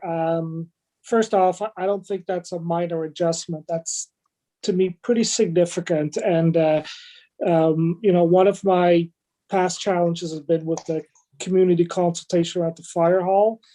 And one of the things I talked a lot about is I thought the consultation on the community center was done very well. I thought it was very thorough. And parking and access to the lot and people driving in and out of the lot was an issue that was discussed. I was never in favor of having the cars come in there in the first place because of issues that we see right now. I would have liked to see much more use, for instance, of the Biggs parking lot. I think we could have done something there. And I still think kids can be dropped off there and they can just walk to the community center a block down. So not having brought that through the consultation process and getting people on board, I think is an issue right there around community consultation and how well we're doing that. And I think this is a significant enough one that should have been taken into consideration and was part of the package of moving the community center forward. So the second, couple of other comments. One is, one of the special things about that school and the community center as well is the forest around there. And, this is more encroachment into the forest. I know some people say, oh, they're not big fir trees. It's a forest. And one of the beauties of that school is people can walk out the back and there's a forest there. Now there's going to be parking back there. So I'm not keen on that aspect of it. The roundabout in front of the schools, in front of the community center, I think you all know I've been working in community centers now for 25 years. And Harry Jerome has no drop off whatsoever. That's 10 times the size of this community center. John Braithwaite has one spot right in front of the door. People go in and out. That's it.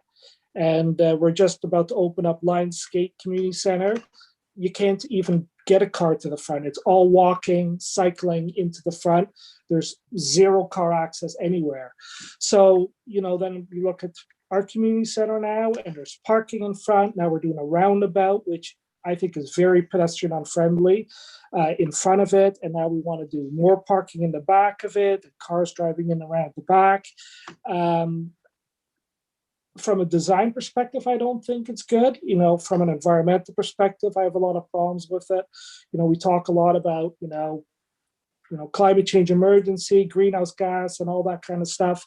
Well, I want to see how we're reducing parking and getting people to the facility without a car, and also really utilizing the parking well on site. Like with community centers, during the day, very little parking is needed often. It's more at night if there's parking needed. And schools, I used to sit on school board, all the parking lots are empty at night. So I think working with the school to maybe better facilitate extra parking there, I would have wanted to see that happen. So I'm not in favor of moving further into the woods and taking more land. I want us to be compact, and I want to see us figure out ways that we can manage traffic coming to there and also minimizing it. And, I see it happen every day in our community centers. People just drop the kid off the side or the sidewalk and they walk into the building, So I think it's very doable to do it with what we have right now.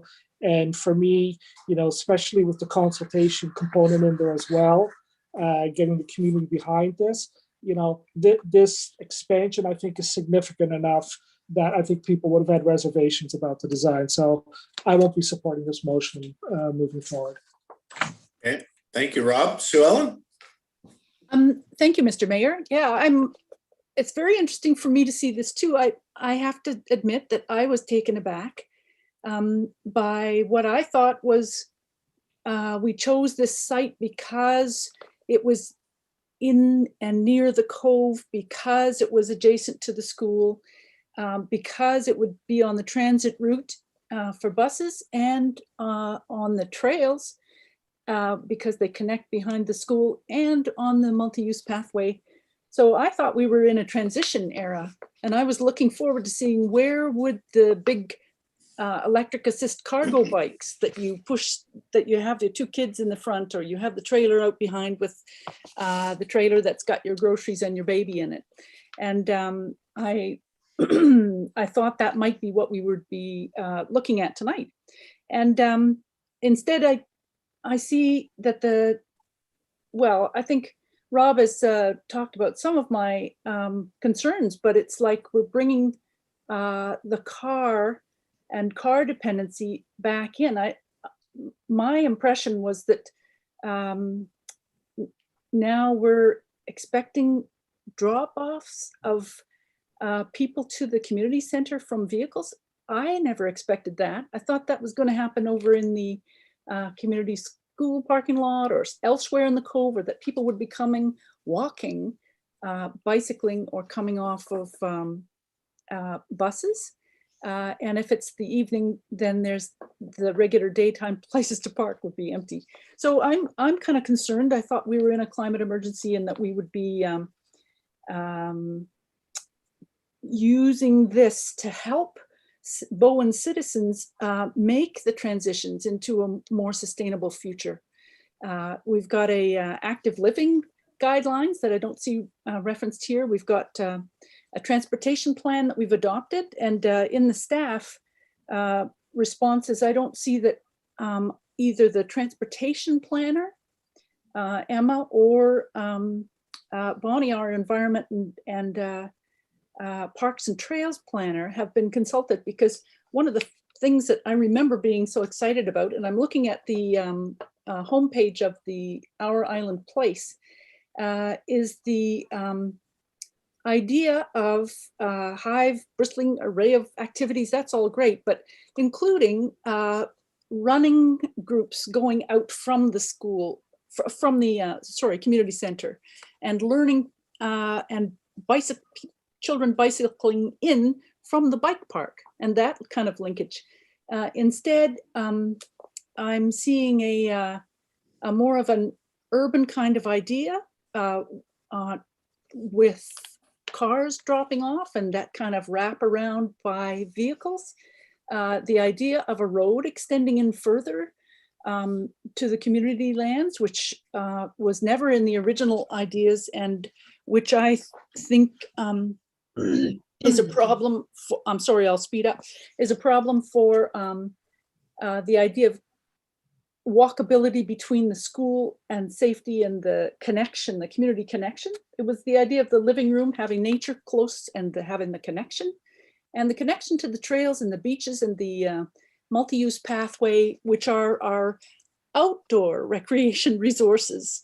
We don't have pools and ice rinks and things like that, but I had always understood that was the access to the trails from here.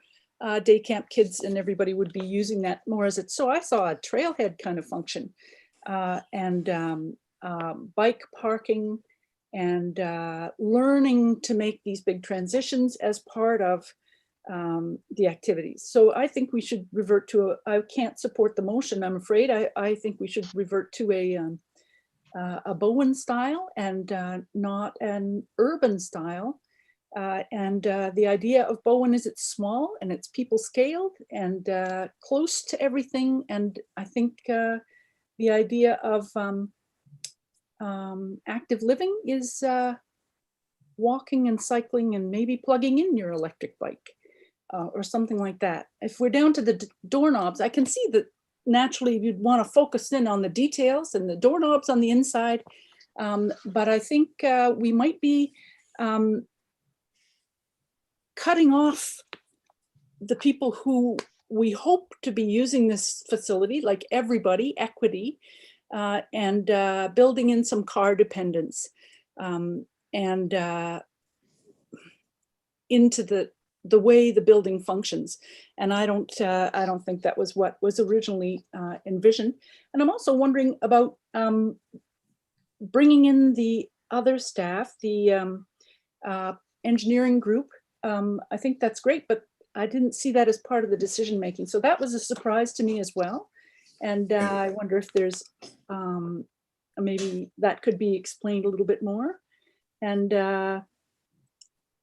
so I'm afraid, to me, it's a bit more of a business as usual design and not a Anthropocene. We need to take action on sustainability and climate and changes in how we live, positive, healthy changes in how we live. So that's my my little spiel. I'm finished now. Thank you.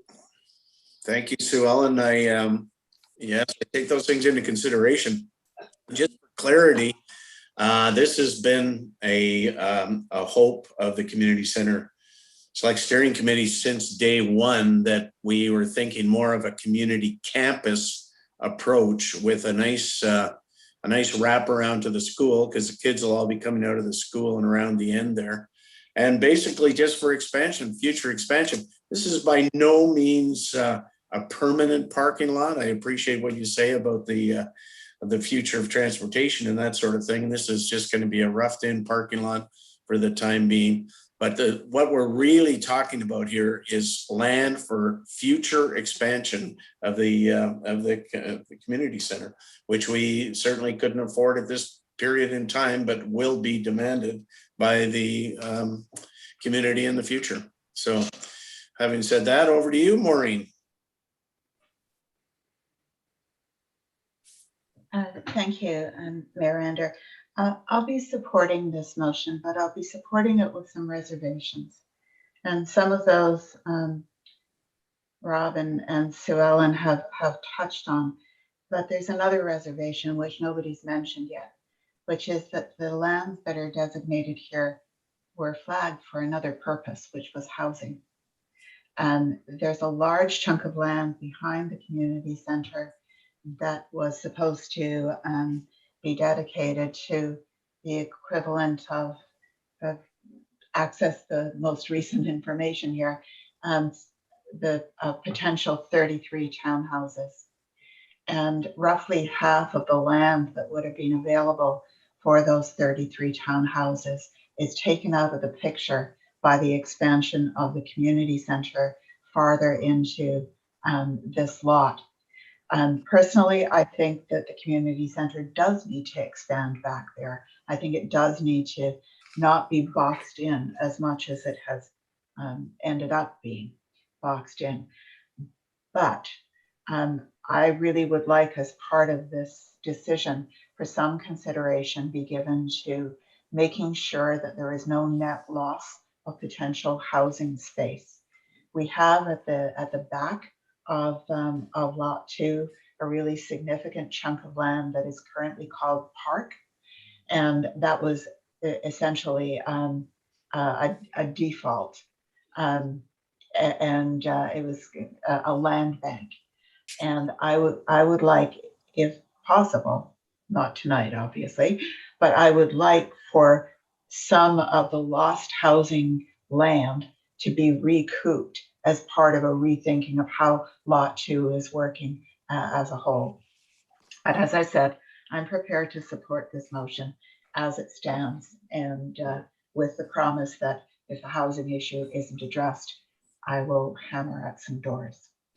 Okay, thank you, Maureen. And that was a really good point, which we kind of overlooked. I think Liam can talk to this too, but we definitely considered that the zoning on that piece of property and made sure that there was adequate. We actually had a different shape for that piece of property going in, and we decided to pull it all back to make sure we did have room, in fact, for that housing capacity in there. So, yeah. Liam, I don't know if you got anything to add or. Yeah, I do. I mean, I would like to address a number of the comments I've heard, but I can save that for after others have spoken, or I can address them now. Well, on that topic, or if you want to just keep on topic here, go ahead.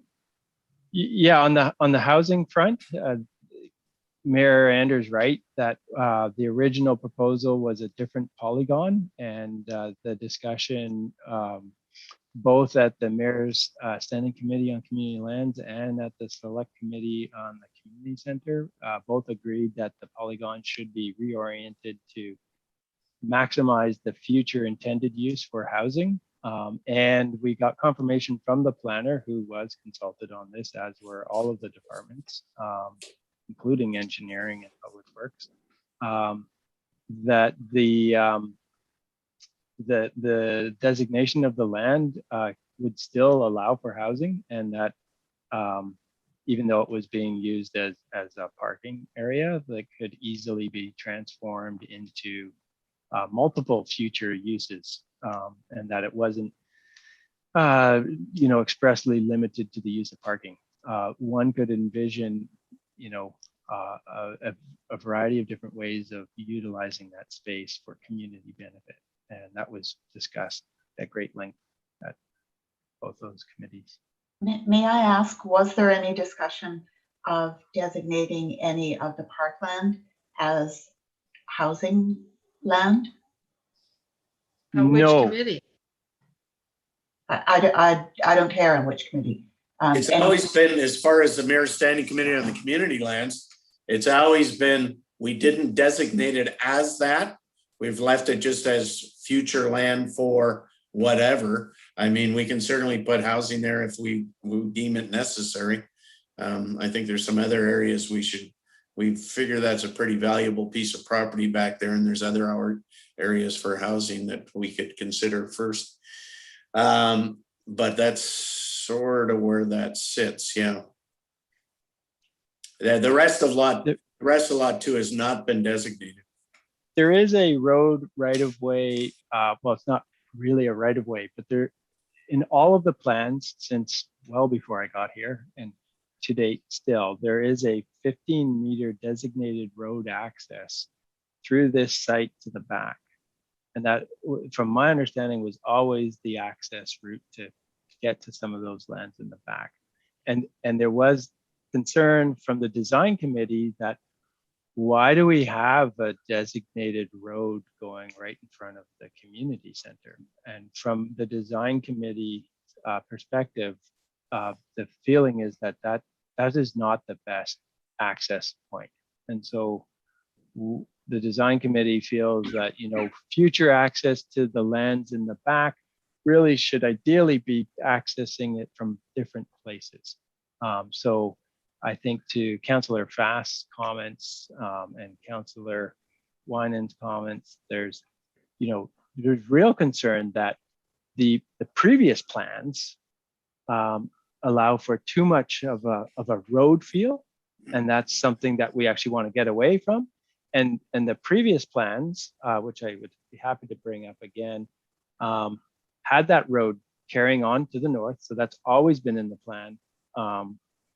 And the previous plans had 30 parking stalls on site in that area, because that's the bare minimum that's required to meet our bylaw requirements.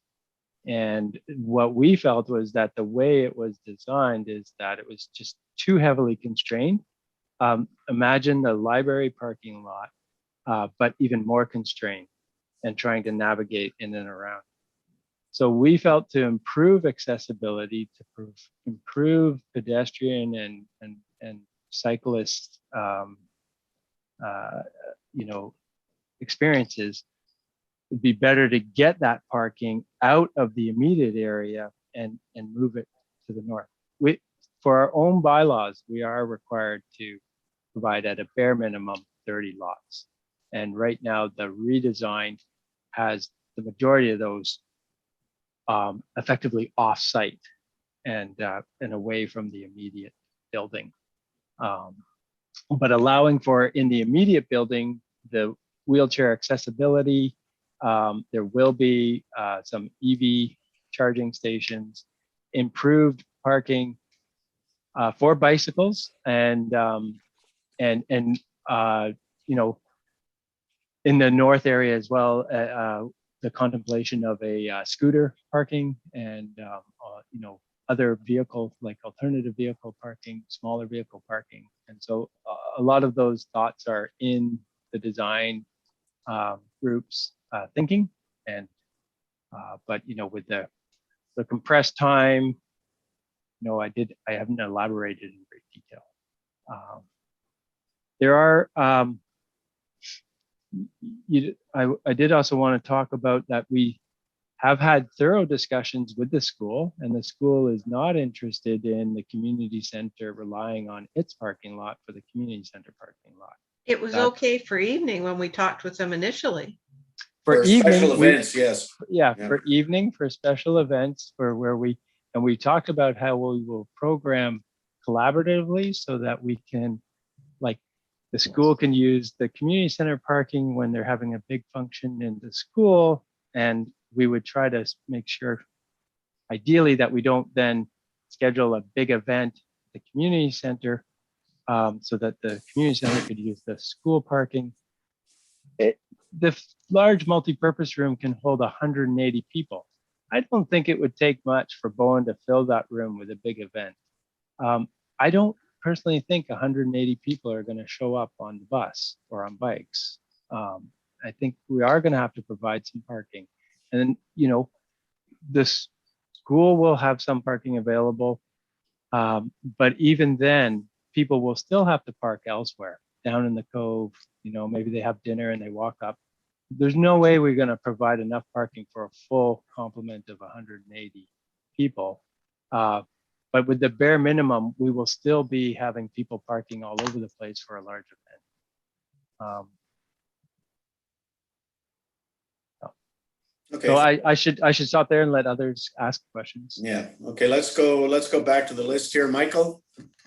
Yeah, Liam, thank you. I just want to go back because you're talking. I want to talk car parking numbers. Some time ago, and whether it was 1 year or 2 year, I don't remember. But we were looking at the large room, and it can take, as you said, about 180 people. Did you say?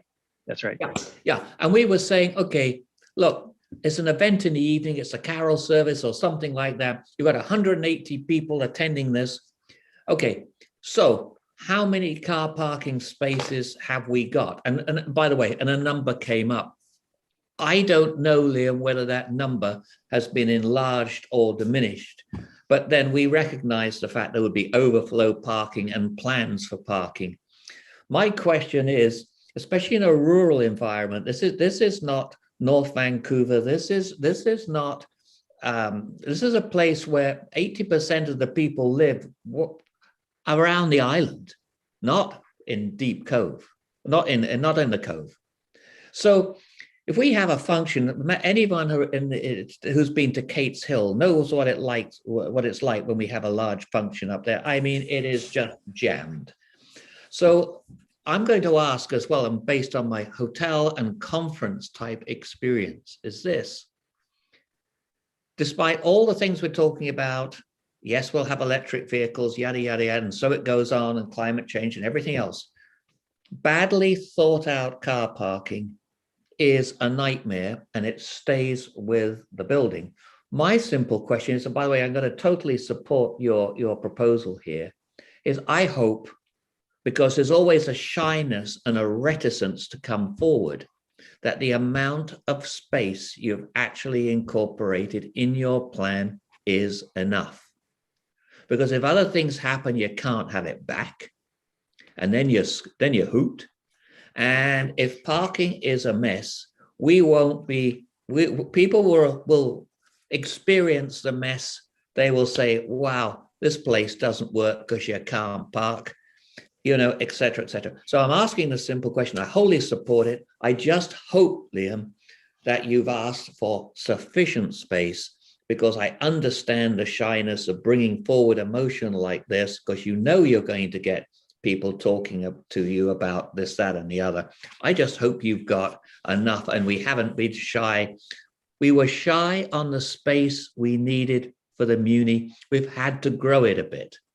People realize you've got catering. You're going to have to stack tables and chairs. If you don't, it busts the place up, bringing them in and out. It creates a lot of damage. You need them there on site. Yeah, you realize you're going to have sizable vehicles coming to the back of this building, because if you've got a large area, this performance room, you're going to have stuff coming in trucks, and it's sizable. So you're realizing now you're needing all this space, and you're probably, because you can't think of everything. I wholly support you. I just hope you've got it through, and then we can work out the Bowen type parking. But you can only work out the Bowen type parking and make it work for everybody if you have enough space in the first place. So good luck. I don't remember what those original numbers are, but I would be interested to know how many cars can park there at the moment, given the latest plan. And don't worry about it now, but you might want to look back on the original numbers that were presented, because we queried it. Right. Thank you, Councillor Kale. And I think the number is 36, and we're maintaining at least that. And so the area that we're hoping to secure could provide for more, but we also want to leave open for other possible uses as well. So it should be ample. And I do also want to mention that one of the strong messages we got from the public during the referendum process was that there was not enough parking, and that parking was a concern and it was an issue. And the other piece around equitability and accessibility is that without a drop-off spot, if you have somebody that's mobilely challenged, then that somebody that who needs to be dropped right at the door, you want to be able to provide that. I think that is a critical function of a community center, and that's a function to allow for any and all to access it. Okay, thanks both Michael and Liam for that. Now listen, I am conscious of the time. We're at 9:30. I think I totally echo, and I did raise the comments about the townhouse development and the housing that Maureen's raised. The parking lot, if I'm remembering correctly. Allison, did you not hear me? Get my questions, Gary. I'm sorry. I'll go to your question, but I'm just saying it's 9:30. I know that. So be quiet and let me finish. Here.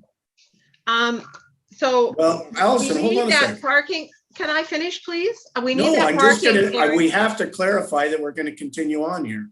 Oh, that's what you're getting at. Yes, you want a motion to extend. Yeah. So could we have that motion to extend? And I'm thinking we're going to be 45 minutes, if that's okay with everybody, or do you want to cut it back to half an hour? Oh, we don't need half an hour for. Well, we got a closed council meeting after this. Oh, well, we're just extending the open meeting. Oh, okay. Well, let's extend the open meeting for 30 minutes. I'd like to have a vote on that, all in favor, and then we'll look at the close when we get there. Okay. I'll second it too. Okay, thank you, Sue Ellen. Okay. Okay, now Allison, over to you. Sorry, Gary, I didn't understand what you were trying to say. No problem. I totally support Maureen's comments about the housing. That parking it will be the staging area, and then it'll become parking, right? Correct. Yeah. And so I think there's a problem with the motion. It should say for additional parking and to meet present and future requirements for community facilities. The way it's worded right now, Okay. we're doing all this for parking. So I think that it's a subtle wording, but I think it makes a difference to say that by taking the and from after requirements and putting it up after parking. Well, I'd be happy with that amendment, sure. Yeah, and I guess we already own the land Yes, on lot 2. correct. And we're going to do the staging. We need to do the staging there. So really all we need council's commitment for tonight is to approve the revised concept plan and the using that area for staging. We don't have to rush with a bylaw amendment. And defer the parking. Well, to the I'm future? just saying if people are uncomfortable with directing staff to prepare the land use bylaw amendment, it's not something that's time sensitive. Because we own the land and we can do what we want with it and the staging could be useful for the housing development or parking. So it doesn't really matter. I just, I wasn't sure with some of the comments if people would be more comfortable. Yeah, I guess so, and I like your concept. But we would like to move this area to inclusion into the community land or into the community center lands. But I agree with you that if they have to get back there to do some housing work, that they can certainly do that if it's coincidental with, No, I guess what I'm saying is community center. that where that ultimate parking lot's going to be doesn't need to be decided tonight. They're going to have to use that area for staging. We have no choice in the matter. No, I agree. It doesn't have to be. Maybe we just approve the first motion, not the second one. Would that make people more comfortable? Well, I don't know. Let's see, David, go ahead, and then we'll discuss that before we vote on it. David? Yeah, sure. Thank you, Gary. Now, obviously, I'm very sensitive to the points that Sue Ellen and Rob raised, and because obviously climate change is a huge priority of mine. But the trouble is, we're not, as Sue Ellen said, we're a small community. No, we're not. We're spread out all over the place. I'm 10 kilometers from that spot, and I'm someone who does what Rob and Sue Ellen would like to see. I ride my bike to get groceries, to do errands, and so on. But when I go to events at night, I don't ride my bike. I don't ride my bike because it's pitch black. It's a long way. It's quite probably raining, and I'm going with someone else. And we don't have any alternative. If down the road we are able to manage a better transportation alternative, then we won't need this parking. And as Gary said, it's a temporary spot. But at the current situation, for a big events at night, we need parking. I mean, I hate to say that, but we do. So I'll be supporting this. And Allison's point, I'm happy to discuss that later. It's an interesting idea. Oh, I also support Maureen's point about housing. Yeah, absolutely. So thanks, Gary. Yeah, that's my 100%. Well, thank you, David. So back to, I think that's it for discussion. So back to the recommendation. Allison, you want to change it? Well, there's 3 of them. So I'll move that council receive the presentation on the community center project update dated April 13th, 2021 for information. Okay, second. And I'll ask a question, all in favor?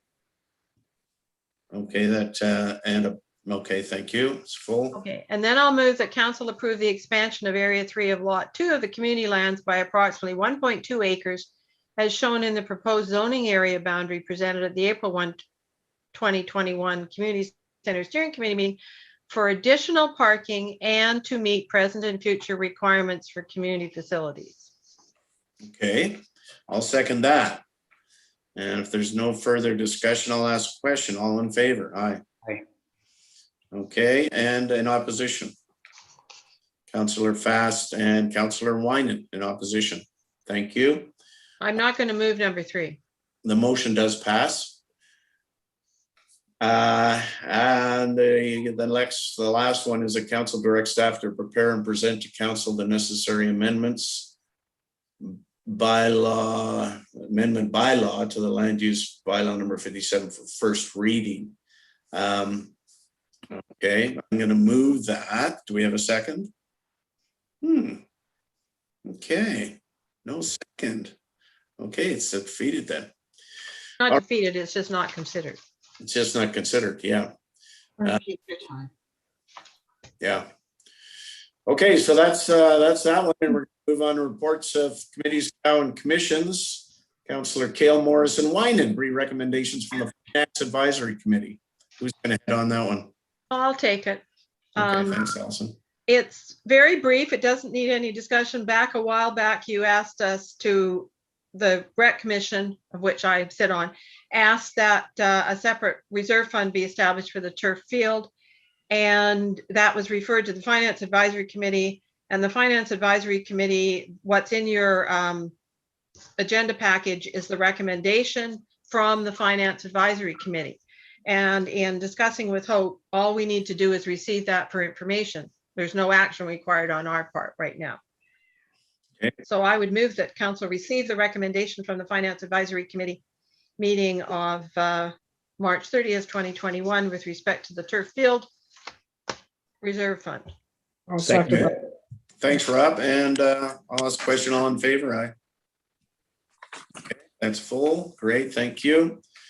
And we're going to move down to new business when it's the 11.1 is the 2021 Island Plan. Liam Edwards, CAO. And Mayor and Council, I'm going to ask to defer this. There were further just formatting edits that were needed and did not get addressed in time for this. This is, I hate to do this because we've been back and forth. Yeah, I know. We just want to get it right, and so typos and well, let's typos and things like that, and just want to get it right and bring it back to the May 10th. So you're going to bring it back to the, what is it, May 10th? Yeah. Correct. Whatever it is. Yeah. Yeah. Okay, I'll that'd be second that. awesome. Okay. And all in favor of the deferral? Aye. Aye. Okay, thanks, Liam. And update to Freeing up time too. So yeah, absolutely. Yeah. Update to council on Metro Vancouver business. Metro Vancouver Director David Hawking. Thank you, Gary. It's nice, but yeah, it is on. We had a climate action committee meeting a week or so ago, and 3 items I think that would be of interest. One was, remember we did that letter for to the province for the Help Cities Lead campaign. Well, the Climate Action Committee considered the same thing and agreed to do the same thing that we did. And that actually has been recommended to the board that they write a letter, and that will be on the board agenda for this Friday's meeting. There was another, Metro Vancouver does really interesting work on invasive species. They've last summer, we did some invasive species removal in my neighborhood, and figuring out how to deal with things like broom and holly. Like, how do you pull them up so they don't start all over again? Well, I referred everybody to the Metro Vancouver material because they've got great stuff on everything. The new stuff that they did, it's a big toad species, but also morning glory. So morning glory, lots of you have morning glory. It's really annoying. Michael, I thought you might be interested in this. Oh, riveted. You can go to the Metro Vancouver site and, don't chop them up into bits and throw them around because they'll regenerate. So anyway, you can find all you want to know about morning glory and any other about 24 species. The third thing, and this was really important, and I'm going to it's really late, but I'm going to read you a tiny thing. I hate to do this. If I can find it, I'm so tired here. Here we go. Yeah, so the Climate Action Committee, Metro Vancouver's has the same climate goal that Petro-Canada, geez, I used to work there, I'm really tired. that we have on Bowen Island. And so they're setting the strategy, and a big part of their strategy is developing action plans for each area. And the action plan that was just presented, the draft plan, was for transportation. Transportation's, of course, really critical for us, but it's also number one for Metro Vancouver. So I'm just going to read you a little section because it applies to us. So here goes. As personal transportation transitions to being zero emission, wrong paragraph. Although it is currently the largest source of regional greenhouse gas emissions, transportation is one of the best opportunities to start reducing emissions, particularly for personal transportation. The region is well positioned to continue with intentional land use planning that supports walking, cycling, transit, and other shared mobility modes. Electric vehicles are widely available and ready to be used on a regional scale. So that speaks to our own climate strategy that we have here on Bowen Island. The transportation roadmap lays out 48 actions for reducing emissions and increasing resiliency, organized under 6 strategic areas. And I'm going to read you the first 2, which apply to us. Number 1, accelerate the transition of the passenger vehicle fleet to electric vehicles. And 2, reduce driving through active transportation and public transit. And so those very much apply to us. The other ones get into bigger stuff that is less important for us, and even things like aviation. So I'm going to send this document to everybody because it's out now for consultation. It'll actually go to the board this Friday, but it's a draft document and it's for everyone to have a look at. As I said, there are 48 actions. Some of them are going to be controversial. Some of you will like most of them. Some of you won't like some. So please have a look. And this is really important work. And that's it for me for now. Thanks. All right. Thank you, David. That sounds interesting. I'd like to look up. Okay, is there a website for the hazardous materials? Invasive, yeah. Invasive, sorry. Invasive. I'll send the invasives after the meeting. I'll do it tomorrow morning when my brain works. Sure. Super. Okay, I'll give you a break on that one. Yeah. And absolutely. Okay. Okay, and so we're going to go to update to Council on Island Trust business. Islands Trust Municipal Trustees, Fast and Kale. Why don't I lead this time and I'll let Sue Ellen get the last word. Okay. And I can be really brief. In fact, I can be so brief, I think I'm going to defer it till the next council meeting because the review is on track and I'll report back more fulsomely in 2 weeks. Okay, thanks, Michael. Sue Ellen. Oh, just that there's a couple of information items, 12.8, and we just keep them coming. Thank you. All right, thank you very much. And update to Council on Metro Vancouver Regional Parks Committee meetings, Councillor Nicholson. We haven't met recently, but just a reminder that we have the Council of Councils meeting coming up on Saturday, the 8th. Yeah, so a week on Saturday. Hope to see Okay, everyone. perfect. Thank you. Update to Council on TransLink, Mayor's Council meetings. We haven't met. We're meeting at the end of the week, and the consultation has started on the Transport 2050 plan, and hope we'll put a link to that in the minutes behind my report. Okay, thank you, Allison. Sue Ellen? Yeah, thank you. I wondered if we might refer that consultation to the Transportation Advisory Committee, because that group used to get all involved in the consultations, and I wonder if that might be an appropriate use of our Transportation Committee. Are you referring to both the one David's talking about from Metro and the one from TransLink? I was speaking directly to the one for TransLink because I know that David sits on the ECAC committee, but I'm not sure if you're on the Transportation Advisory Committee or whether you would be bringing it to them. Emma's actually been attending meetings on it, and she has all the information. So I was assuming she would take it to the Transportation Committee, but I will certainly remind her. Thank you. Okay, thank you. And on that note, we're going to move to a closed meeting. The recommendation is that council move to a closed meeting immediately following. Sorry, Mary Ander, I just have a few edits to that motion, just including a few sections. Section C and section I. So it'll be C and I? A, C, E, I, and J. A, C, E, I, J. Okay. Covering all the bases. We could add those on at the end immediately.